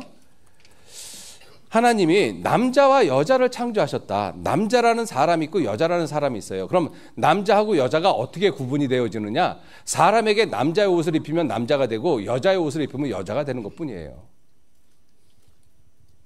하나님이 만들어주신 근본적인 옷이 있다는 것입니다. 그것을 우리가 뭐라고 이야기를 해요? 그것을 우리가 성이라고 이야기하는 거잖아요. 그런데 지금은 이 성 구분이 완전히 없어진 시대가 되어버렸어요. 그죠? 이제는 남자가 여자 옷 입고 여자가 남자 옷 입고, 그리고 자기가 분명히 신체적으로는 남자인데 자기는 정신적으로 여자라고 생각하고 있고. 여러분들 미국에 가면 고등학교에, 메릴랜드 주의 고등학교가 정말 고등학교에서 남학생이 여자 샤워실에 들어가서 샤워를 했어요. 여자들이 난리가 났죠. 그래가지고 그 교장 선생님이 그 학생을 불러다가 야단을 쳤어요. 근데 그 남학생이 법원에다 제소를 했어요. 나는 분명히 여자인데 왜 내가 여자 샤워실을 못 쓰느냐. 남자거든요, 그 학생이. 근데 본인은 남자인데도 불구하고 정신적으로 여자라고 생각하는 거예요. 그것을 제소를 했는데 누가 이겼을 것 같아요? 학교가 이겼을 것 같습니까? 아니요, 그 학생이 이겼어요. 그래, 그 학생 말대로 신체적으로는 남자지만 이 사람은 정신적으로 여자이기 때문에 여자라고 판정을 해준 거예요. 그래서 여자 샤워실 쓸 수 있다라고 판결을 내렸어요. 지금 그래서 유니섹스 바람이 부는 이유가 그것 때문에 그렇습니다. 여러분들 이렇게 혼란스러워져 버리면 정체성이 혼란되어지는 거예요. 내가 여자인지 남자인지 모르겠는 거예요. 정체성의 혼란입니다. 이제는 더 나가서 내가 사람인지 동물인지 모르겠다라는 거예요. 그죠? 그래서 동물을 때리면 10년, 20년 징역을 받는데 사람을 죽여도 무죄 석방이 되는 경우도 많잖아요. 뭔가 잘못돼도 한참 잘못되어져 있는 거예요. 뭐냐? 정체성의 혼란이거든요. 내가 누군지를 모르는 거예요. 그리스도인이 누군지를 모르면 이렇게 될 수밖에 없어요. 그죠? 그런데 사회는 자꾸 그렇게 정체성의 혼란을 조성해 갑니다. 이사야서 5장 20절 말씀에 악을 선하다 하며 선을 악하다 하며 흑암으로 광명을 삼으며 광명으로 흑암을 삼으며 쓴 것으로 단 것을 삼고 단 것으로 쓴 것을 삼는 그들은 화 있을진저. 뒤죽박죽이잖아요. 쓴 것을 달다 그러고 단 것을 쓰다 그러고 깜깜한 것을 밝다 그러고 밝은 것을 어둡다 그러고, 우리가 살고 있는 사회가 딱 이 모습입니다. 그래서 망했어요, 이스라엘. 여러분들 그리스도인들은 세상이 어떠한 모습으로 변하든지 정체성 분명히 갖고 계셔야 돼요. 세상이 그러니까 교회에서도 그걸 용납해 주셔. 그게 어떻게 가능하냐고요. 그건 세상은 그렇고 교회는 그게 아닙니다. 절대로 세상 것이 교회로 들어올 수가 없어요.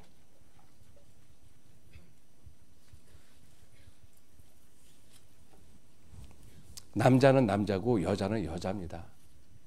분명한 선을 권하세요, 하나님이. 그죠? 그 선을 사람이 자꾸 허물어뜨리려고 그러거든요. 세상은 그게 허물어져 가고 있고, 근데 그 허물어져 가는 세상의 모습이 자꾸 교회로 넘어 들어오려고 그러잖아요. 그걸 누가 막아야 되겠습니까? 여러분들이 막으셔야 돼요. 여러분들이 못 막으면 누가 막을 것 같습니까? 정체성의 혼란은 내가 누군지를 모르는 거예요. 여자인지 남자인지 사람인지 동물인지. 그러니까 생명 자체도 존귀하지 않잖아요. 사는 것도 의미가 없고. 만약에 그리스도인이 그리스도인으로서의 그러한 정체성을 잃어버린다면, 자기가 여호와 앞에 정말 존귀한 사람이라는 그 분명한 사실을 잃어버리고 산다면 세상 사람하고 똑같이 살죠. 그죠? 정체성의 혼란 때문에 열등의식이 생깁니다. 비교의식이 생기고. 여러분들, 내가 그리스도인이라는 그 정체성이 분명하지 않습니까? 바울은 그 정체성이 너무나 분명했잖아요. 빌립보서 3장 7절 8절 말씀해 보시면 바울 사도가 하시는 말씀입니다. 그러나 무엇이든지 내게 유익하던 것을 내가 그리스도를 위하여 다 해로 여길 뿐더러 또한 모든 것을 해로 여김은 내 주 그리스도 예수를 아는 지식이 가장 고상함을 인함이라. 가장 고상함을 인함이라. 영어 번역에 뭐라고 돼 있어요? excellence. 다른 번역에 보면 infinite value, absolute value 이렇게 돼 있어요. 절대적 가치, 무한 가치.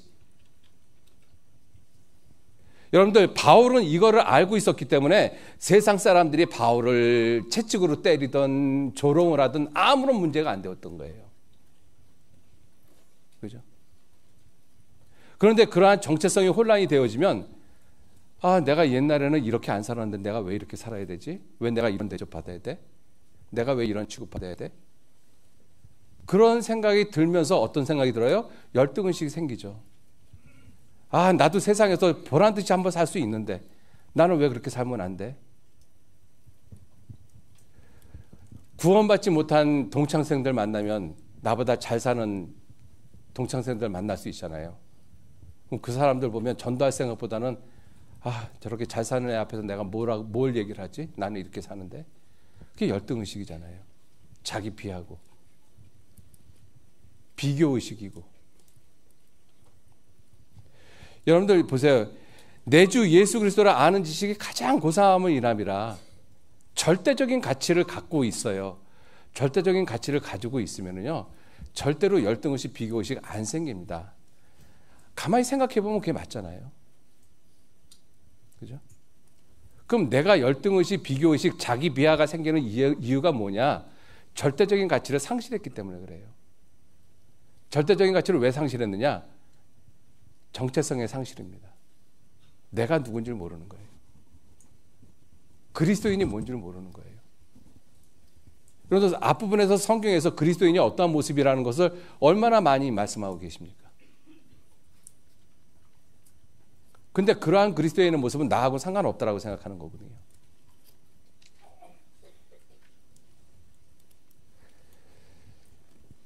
두 번째가 뭐냐면 관계의 상실이에요. 관계. 하나님하고 나하고 예수님하고 나하고 그 분명한 관계가 있거든요. 그죠? 그 관계를 아주 명확하게 말씀하신 것이 아까 우리가 잠깐 찾아봤던 그런즉 이스라엘 온 집이 정령 알지니 너희가 십자가에 못 박은 이 예수를 하나님이 주와 그리스도가 되게 하셨다.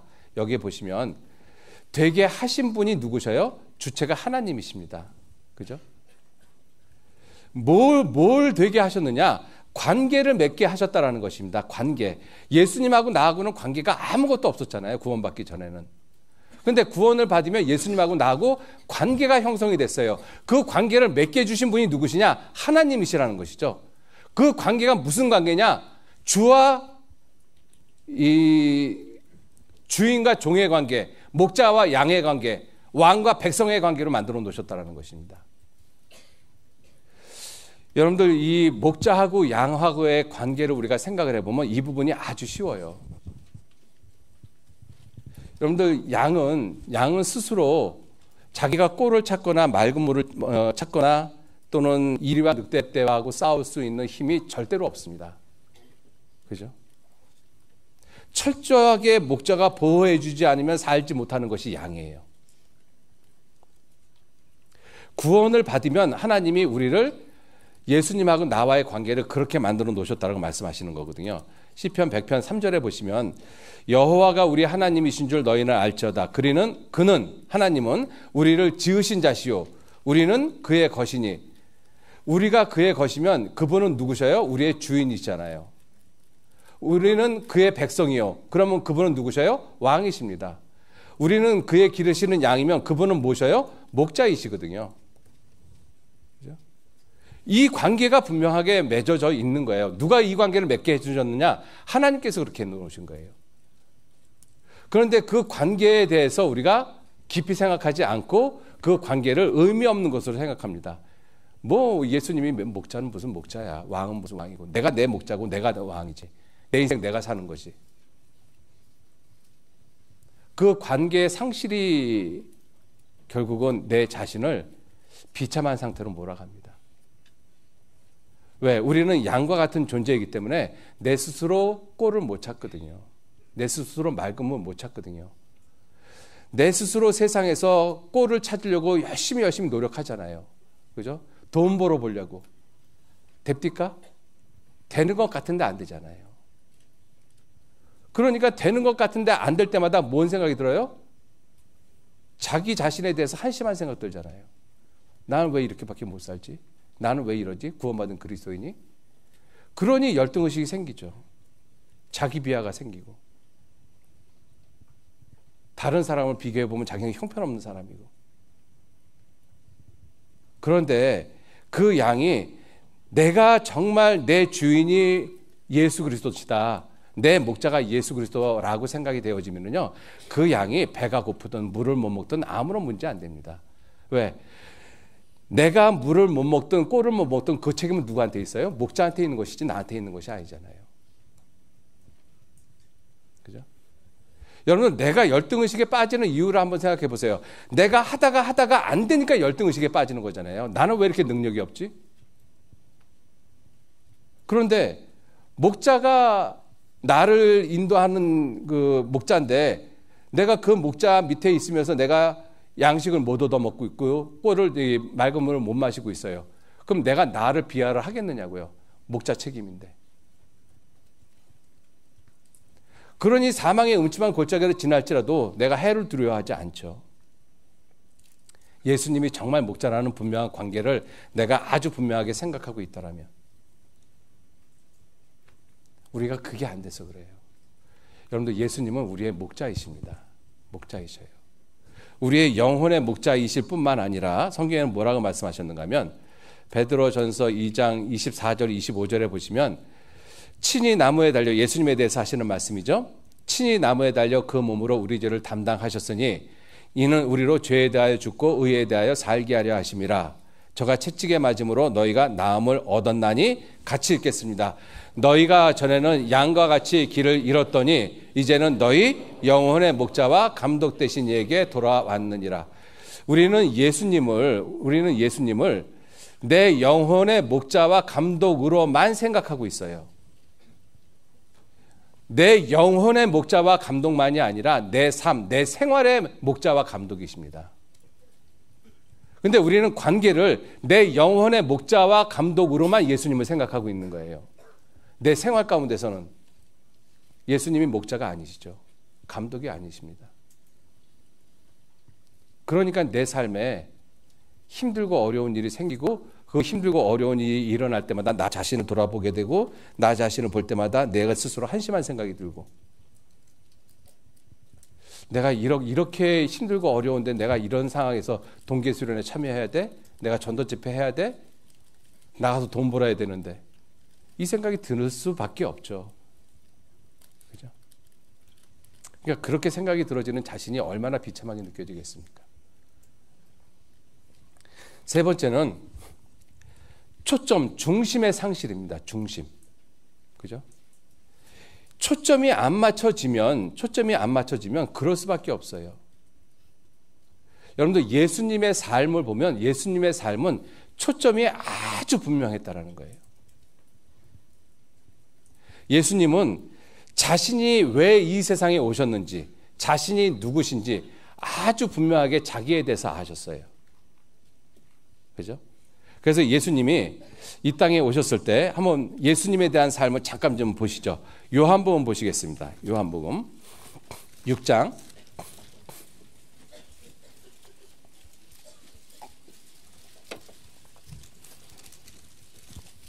요한복음 6장. 예수님이 이 세상에 오신 그 모습을 이렇게 말씀을 하고 계시죠. 요한복음 6장 38절.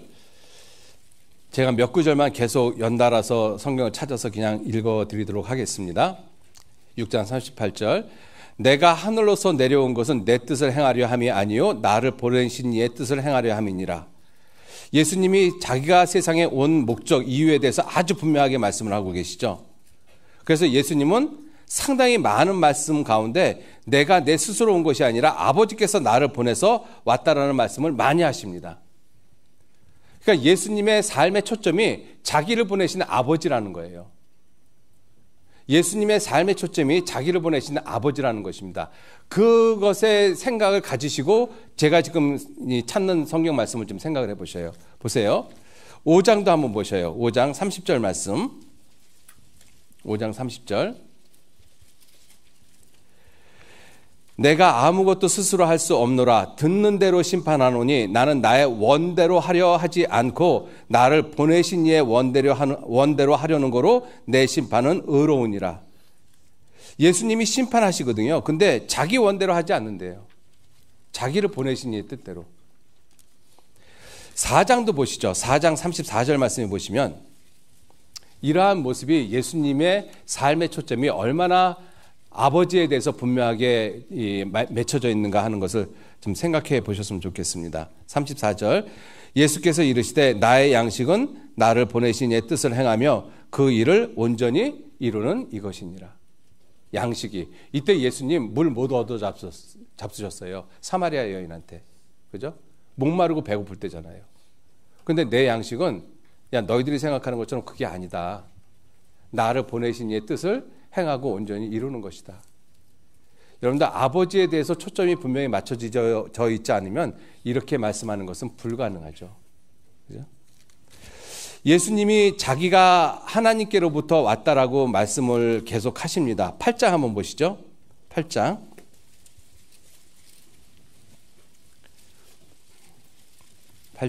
23절 말씀. 8장 23절 예수께서 가라사대 너희는 아래서 났고 나는 위에서 났으며 예수님은 자기의 정체성이 아주 분명하시죠. 너희는 세상에 속하였고 나는 이 세상에 속하지 아니하였느니라. 정체성이 이토록 분명하시잖아요. 그죠? 자, 그런데 유대인들이 이러한 예수님이 하시는 말씀을 못 알아듣는 것입니다. 24절 계속 읽겠습니다.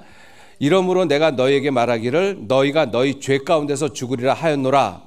너희가 만일 내가 그인 줄 믿지 아니하면 그인 줄 하나님이죠. 그인 줄 믿지 아니하면 너희 죄 가운데서 죽으리라.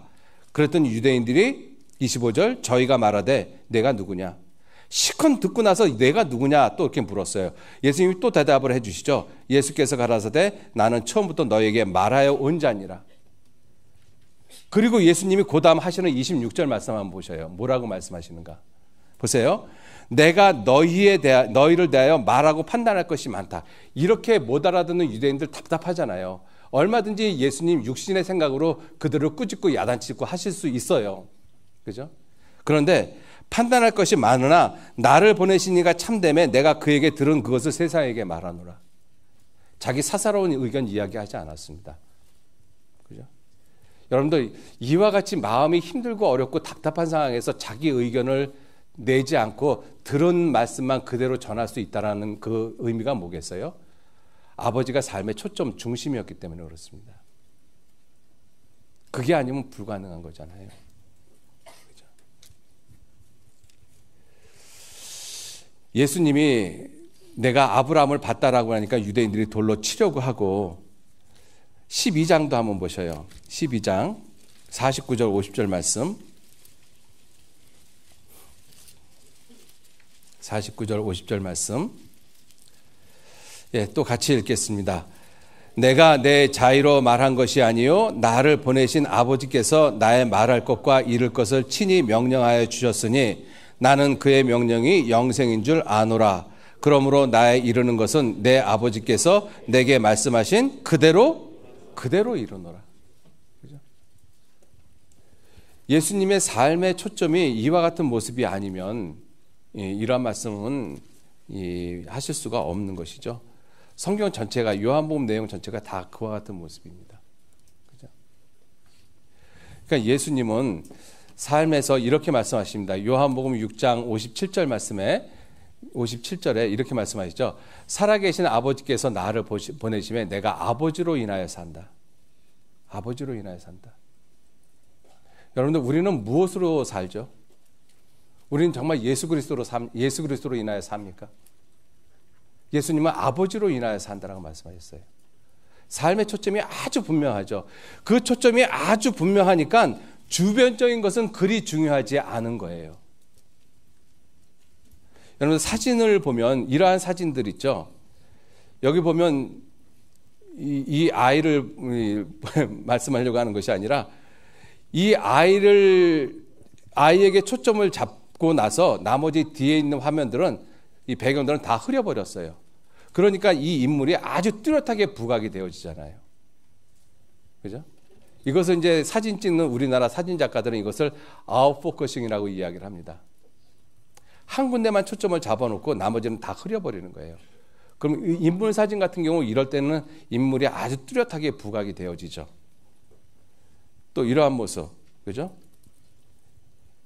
뒤에 배경이 어떠한 모습인지 우리 눈에 잘 들어오지 않잖아요. 아이의 모습만 눈에 확 들어오잖아요. 자, 보세요. 이 뒤에 있는 이 배경들 얼마나 좋은 배경들 많겠습니까? 그런데 이거 하나에 초점을 딱 맞춰놨잖아요. 그러니까 우리가 이러한 사진을 보면 제일 처음에 눈이 가는 곳이 어디예요? 여기에 눈이 갈 수밖에 없죠. 딱. 예수님이 삶이 이와 같다라는 것입니다. 그죠? 보세요. 이 뒤에 배경은 뭐가 있는지 아무것도 없어요. 이 상상이 안 가지잖아요. 그냥 이것만 달랑 나와 있어요. 예수님의 삶의 초점이 이와 같다라는 것입니다. 그죠? 오직 자기를 보내신 아버지에게만 상이 완전하게 맺혀져 있어요. 그러니 나머지 주변에 유대인들이 돌로 치려고 하든 조롱을 하든 뭘 하든 크게 문제가 안 되어진다는 것입니다. 그런데 우리들은 그렇게 초점이 안 맞춰져 있으니까 누가 옆에서 내게 뭐라고 이야기하면 그 이야기 때문에 쩔쩔쩔쩔 매고 있잖아요. 그리고 스스로 열등의식에 빠지고 비교의식 갖게 되고. 왜 그러느냐? 예수님에게 초점을 안 맞춘 삶이 되어지기 때문에 그렇습니다. 우리들은 이와 같이 예수 그리스도에게 십자가로 초점이 맞춰진 삶이 아니라 우리들의 삶의 초점은 너무나 많은 곳에 많이 맺혀져 있어요. 마치 뭐와 같으냐? 이와 같은 모습입니다. 여기 보시면 이 풍경 사진이잖아요. 풍경 사진인데 이 작은 돌에도 초점이 다 맞춰져 있죠. 그죠? 모든 곳에. 풍경 사진은 이렇게 찍어야지 그 아름답잖아요. 그죠? 그런데 초점을 맞추는 부분에 보면은 여기에만 초점이 맞춰진 것이 아니라 온갖 작은 곳에 초점이 다 맞춰져 있어요. 내 눈이 가는 곳마다 초점이 다 맞춰져 있습니다. 그러니 내 삶이 산만해질 수밖에 없어요. 내가 바라보는 곳마다 초점이 맞춰져 있으니까. 그죠? 이러한 모습들. 보세요. 이게 부산 해운대 사진이거든요. 온갖 곳에 초점이 기가 막히게 다 맞춰져 있잖아요. 그러니까 내 눈이 여기를 봐도 초점이 맞춰져 있고, 여기를 봐도 초점이 맞춰져 있고, 여기를 봐도 초점이 맞춰져 있고, 여기 봐도 초점이 맞춰져 있고. 그러니까 나도 저렇게 살고 싶은데 나는 언제 저런 차 타지? 나는 언제 저렇게 살지? 산만해지죠. 그러니 주변에서 나한테 뭐라고 이야기를 하면 이렇게 사는 사람들을 보면서 나는 왜 저렇게 못 살아? 열등의식이 안 생기면 비정상이죠. 그죠? 우리들의 삶이 예수님의 삶을 닮아가야 됩니다. 예수님은 그것을 본받게 하기 위해서 이 땅에 오셨고요. 그죠? 예수님의 삶의 초점은 너무나 분명해요. 자기를 보내신 아버지, 나를 보내신 아버지로 말미암아 내가 산다라고 말씀하시지 않습니까? 여러분들 우리의 삶에서 우리는 그렇게 살지 못하고 있다는 것을 우리가 좀 생각을 해보셔야 돼요. 여러분들 평상시에는 우리가 예수님이 그토록 중요한 분인가 이걸 생각을 잘 못합니다. 근데 한번 생각해 보세요. 우리가 살고 있는 이 시대에 이 음식이 풍부한 시대지 않습니까? 그죠? 이렇게 내가 어느 집에 갔는데 음식을 아주 풍부하게 맛있는 음식을 이렇게 차려놨어요. 그렇게 차려져 있는 상태에서 누군가가 식빵 한 덩어리하고 금 한 덩어리를 가지고 와서 둘 중에 하나를 선택하라고 이야기를 하면 그때 식빵 선택할 사람 손 한번 들어보실래요? 제가 무슨 말 하는지 모르시겠어요? 이해 못 하셔요? 자, 그러한 상황에서는 누가 식빵을 선택하겠어요? 다 금덩어리 택하죠. 그죠?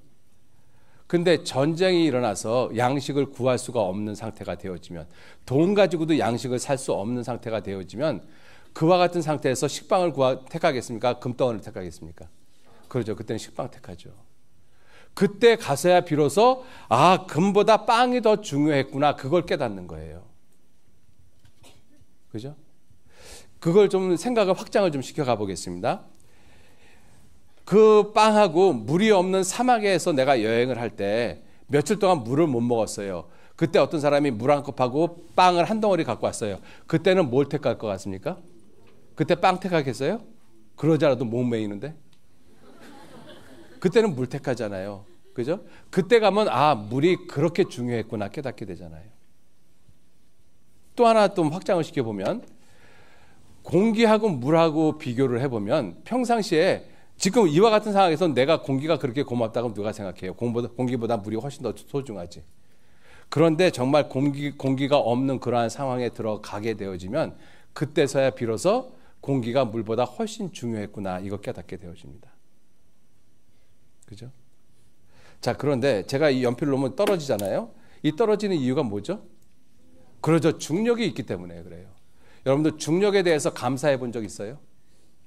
우리가 삶에서 음식을 먹을 때 음식에 대해서 감사하고 물에 대해서 감사하고 공기에 대해서 감사해 본 적은 분명히 있을 거예요. 근데 중력에 대해서 감사해 본 적 정말 있으십니까? 아마 생각도 안 했을 거예요. 그죠? 여러분들 근데 중력이 없으면 물도 공기도 음식도 아무것도 존재하지 않습니다. 중력이 없으면 단 1초도 못 살아요. 1초도 존재하지 못합니다. 그죠? 그러면 지금 앞에서 열거한 그 모든 것보다 가장 중요한 것이 뭐예요? 중력이거든요. 중력. 그죠? 여러분 근데 히브리서 1장 3절에 무슨 말씀을 하셨는가 하면 이는 예수님을 가리킵니다. 하나님의 영광의 광채시여 그 본체의 형상이시라.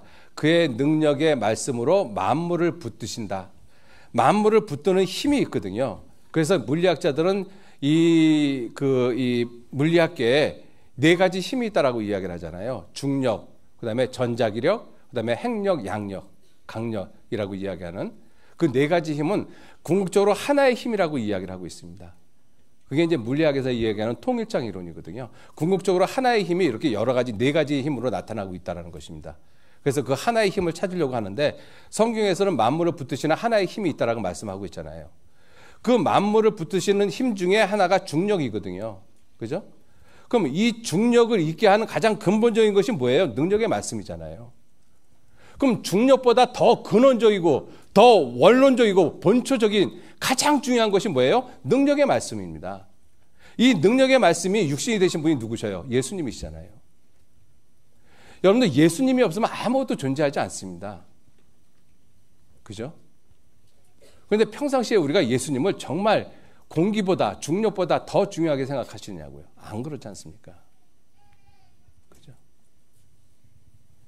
우리가 평상시에는 소중한 걸 다 잊고 살아요. 평상시에는. 비로소 그것이 없어지면 그게 정말 중요했구나. 정말 중요했구나. 제가 지금 그 여의도 서모병원에 어떤 분을 지금 상담을 하고 있는데 그분이 어느 대학교 교수시거든요. 갑자기 암에 걸리셔가지고 지금 병원에서 지금 치료를 받고 있는데 그분이 암에 걸리시기 전에 어떤 큰 프로젝트를 하셨던 것 같아요.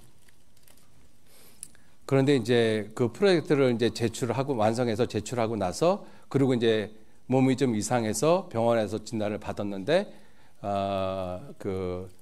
이 임파선 종양 말기로 판정을 받았어요. 그래서 오늘 죽을지 내일 죽을지 죽는 날을 의사조차들도 모르겠다라고 합니다 지금. 그런데 그렇게 있는 상태에서 그 학교 총장님께서 그 부인한테 전화가 왔어요. 김 교수께서 제출한 이 프로젝트가 패스가 됐다고. 근데 그 전화를 받는 그 부인이 뭐라고 그랬는지 아십니까? 제가 그 옆에 있었는데 그까짓 게 뭐라고. 그것 때문에 내 남편이 이렇게 됐는데. 만약에 그 남편이 그와 같은 상황이 아니었으면 그 연락을 총장으로부터 받았을 때 그 집안 어떠했을 것 같아요?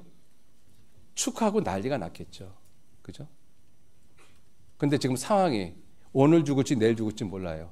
그 상황에서 그까짓 게 정말 말 표현대로 그까짓 게 뭐라고. 여러분들 정말 중요한 것이 무엇입니까? 저와 여러분들은 언젠간 죽거든요. 죽음 앞에서 가장 소중한 것이 뭐겠어요? 예수 그리스도십니다. 그죠? 능력의 말씀. 능력의 말씀이 육신이 돼서 우리 가운데 오신 분, 날 위해서 죽으신 분, 예수 그리스도십니다.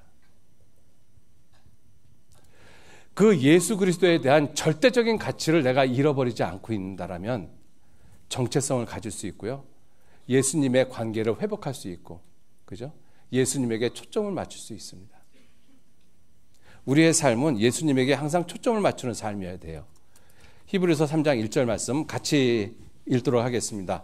그러므로 함께 하늘의 부르심을 입은 거룩한 형제들아, 우리의 믿는 도리의 사도이시며 대제사장이신 예수를 깊이 생각하라.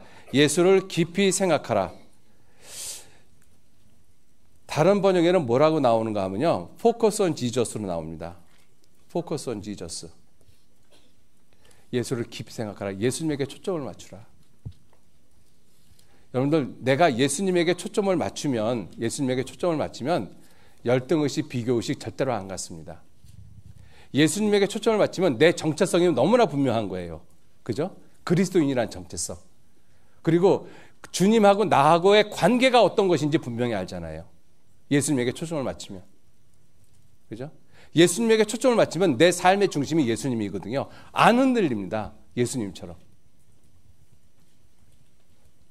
우리들이 열등의식과 비교의식, 그런 어떤 자기 비하, 이러한 모습이 되어지는 것이 무엇이냐면 예수님에게 초점을 맞추는 삶이 아니기 때문에 그렇습니다. 여러분들, 예수님에게 초점 맞추셔야 돼요. 올 한 해 정말 예수님에게 초점 맞추셔야 돼요. 아니, 올 한 해뿐만 아니라 주님을 만날 때까지 예수님에게 초점 맞추셔야 돼요. 그러면 다른 주변적인 것들이 나한테 크게 문제가 안 돼요. 내가 잘 살아도 못 살아도 남에게 멸시받고 천대받아도 문제가 안 되거든요. 왜? 주님이 내 목자이시잖아요. 내가 사망의 음침한 골짜기를 지나도 문제 안 됩니다. 설령 내가 죽어도 문제가 안 돼요. 여러분들, 양이 목자를 위해서 죽으면 그건 영광인 거죠.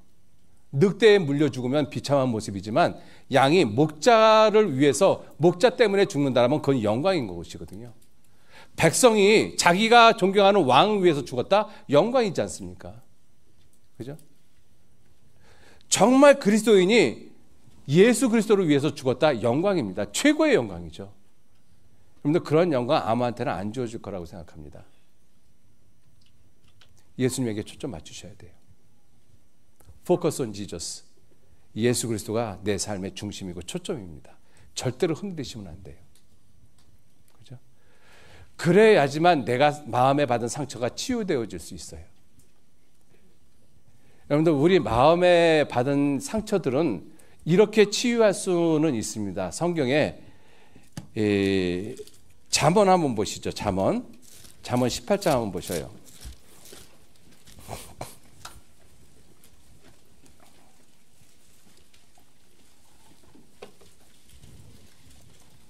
잠언 18장 14절 말씀. 예, 같이 읽겠습니다. 사람의 심령은 그 병을 능히 이기려니와 심령이 상하면 그것을 누가 일으키겠느냐. 그러니까 심령이 가장 중요하다는 것이죠. 그 심령은 병을, 어떤 병이든지 능히 이긴다라고 되어 있어요. 성경이 이렇게 말씀하시니까 이건 분명히 사실입니다. 그죠? 내가 이해는 안 돼도.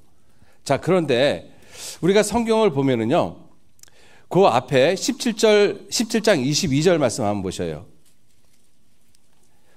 17장 22절에 마음의 즐거움은 양약이라도 심령의 근심은 뼈로 마르게 하느니라. 심령이 상하면 그것을 누가 일으키겠느냐. 심령의 근심은 뼈로 마르게 하느니라. 여러분들, 육체의 생명은 어디 있다라고 말씀하시나요? 피에 있다라고 말씀하시잖아요.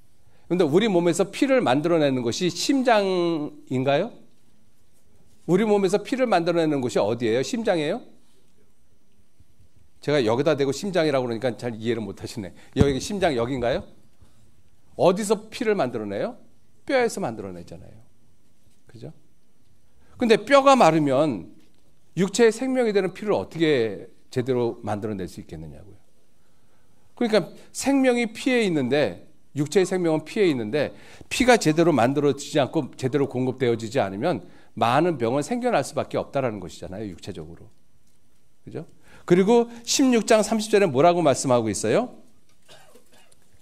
16장 24절 죄송합니다. 16장 24절에 선한 말은 꿀송이 같아서 마음에 달고 뼈에 양약이 되느니라. 뼈에 양약이 되면 피가 얼마나 잘 만들어지겠어요. 그럼 육체가 건강하죠. 근데 뼈를 상하게 하는 것은 시기가 또 뼈를 상하게 한다라고 말씀하고 계시거든요.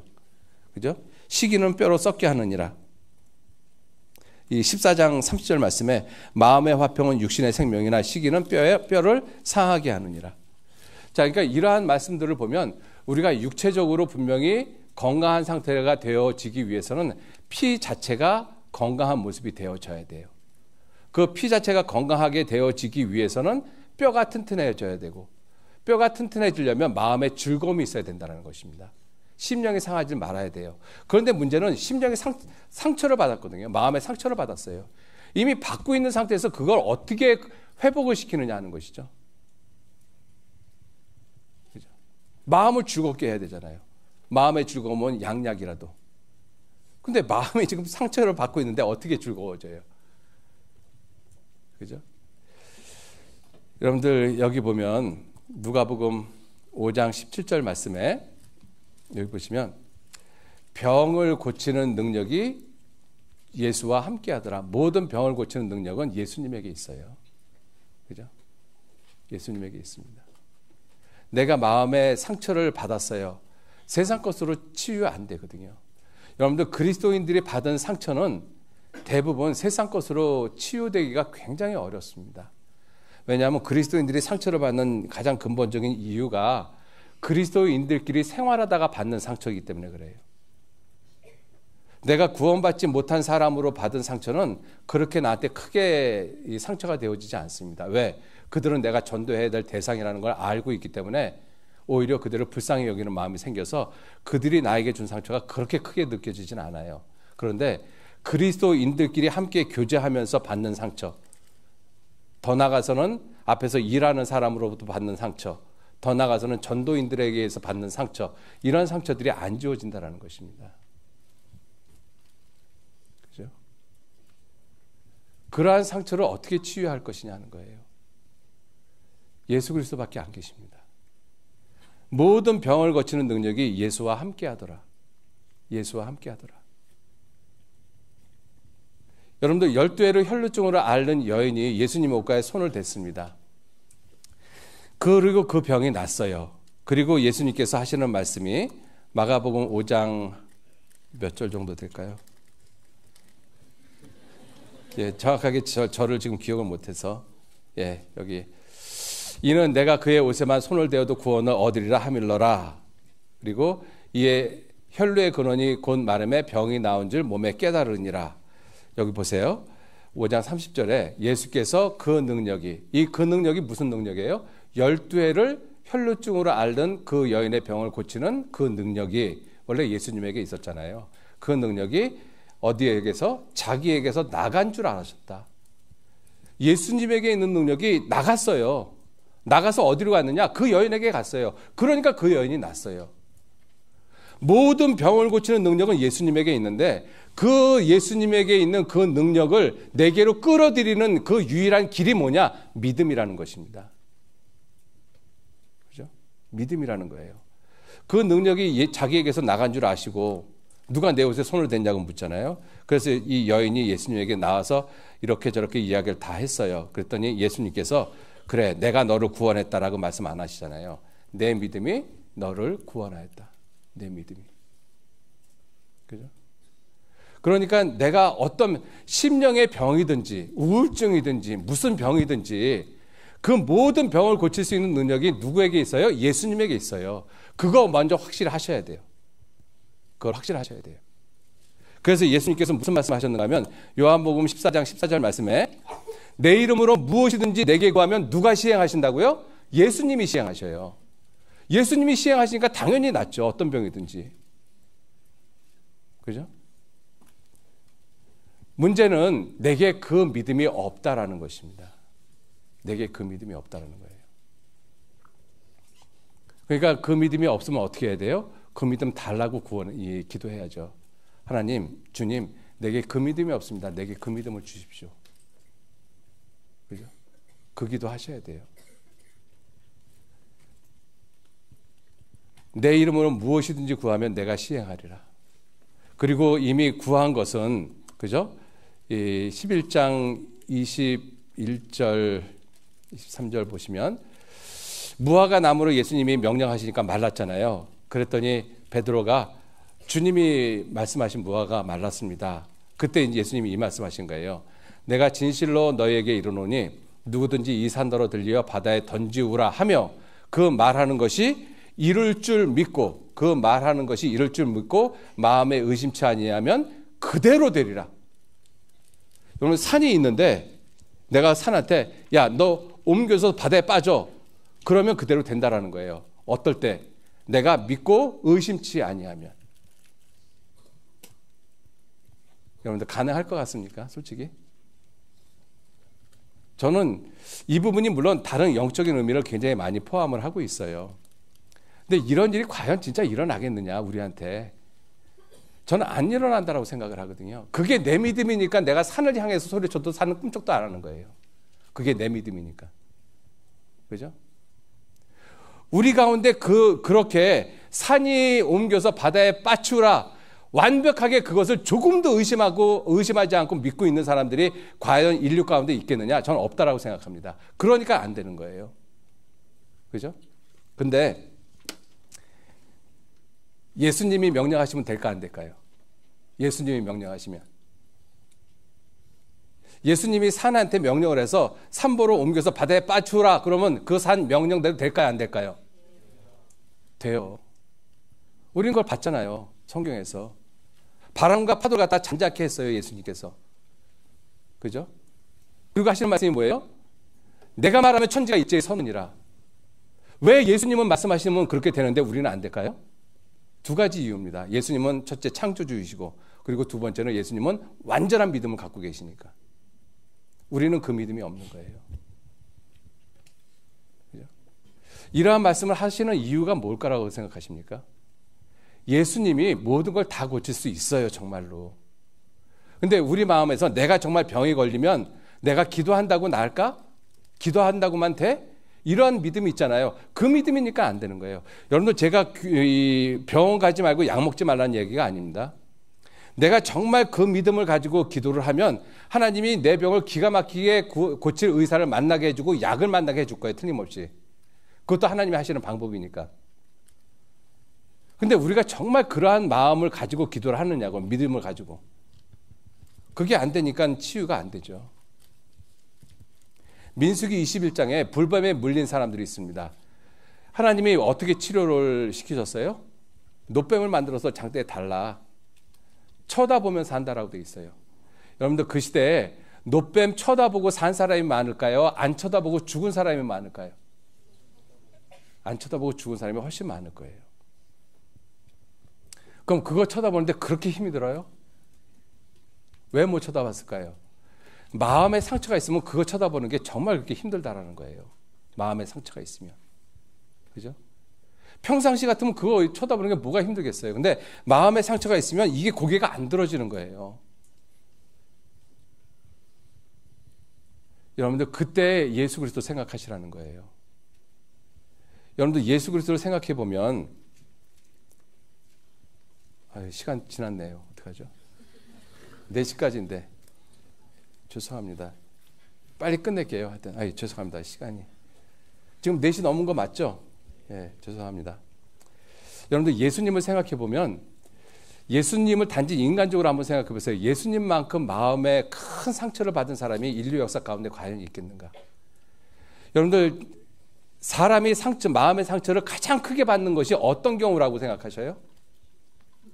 사랑하는 사람으로부터 배반당했을 때, 믿는 사람으로부터 배반당했을 때, 그래서 이혼한 사람들의 상처가 그렇게 큰 것입니다. 그죠? 여러분들 사랑하는 사람으로부터 배반을 당했을 때가 가장 상처가 커요. 근데 예수님의 삶을 보면 다 그 모습이거든요. 겟세마네 동산에서 예수님이 십자가를 두고 기도를 했을 때 제자들 자고 있었어요.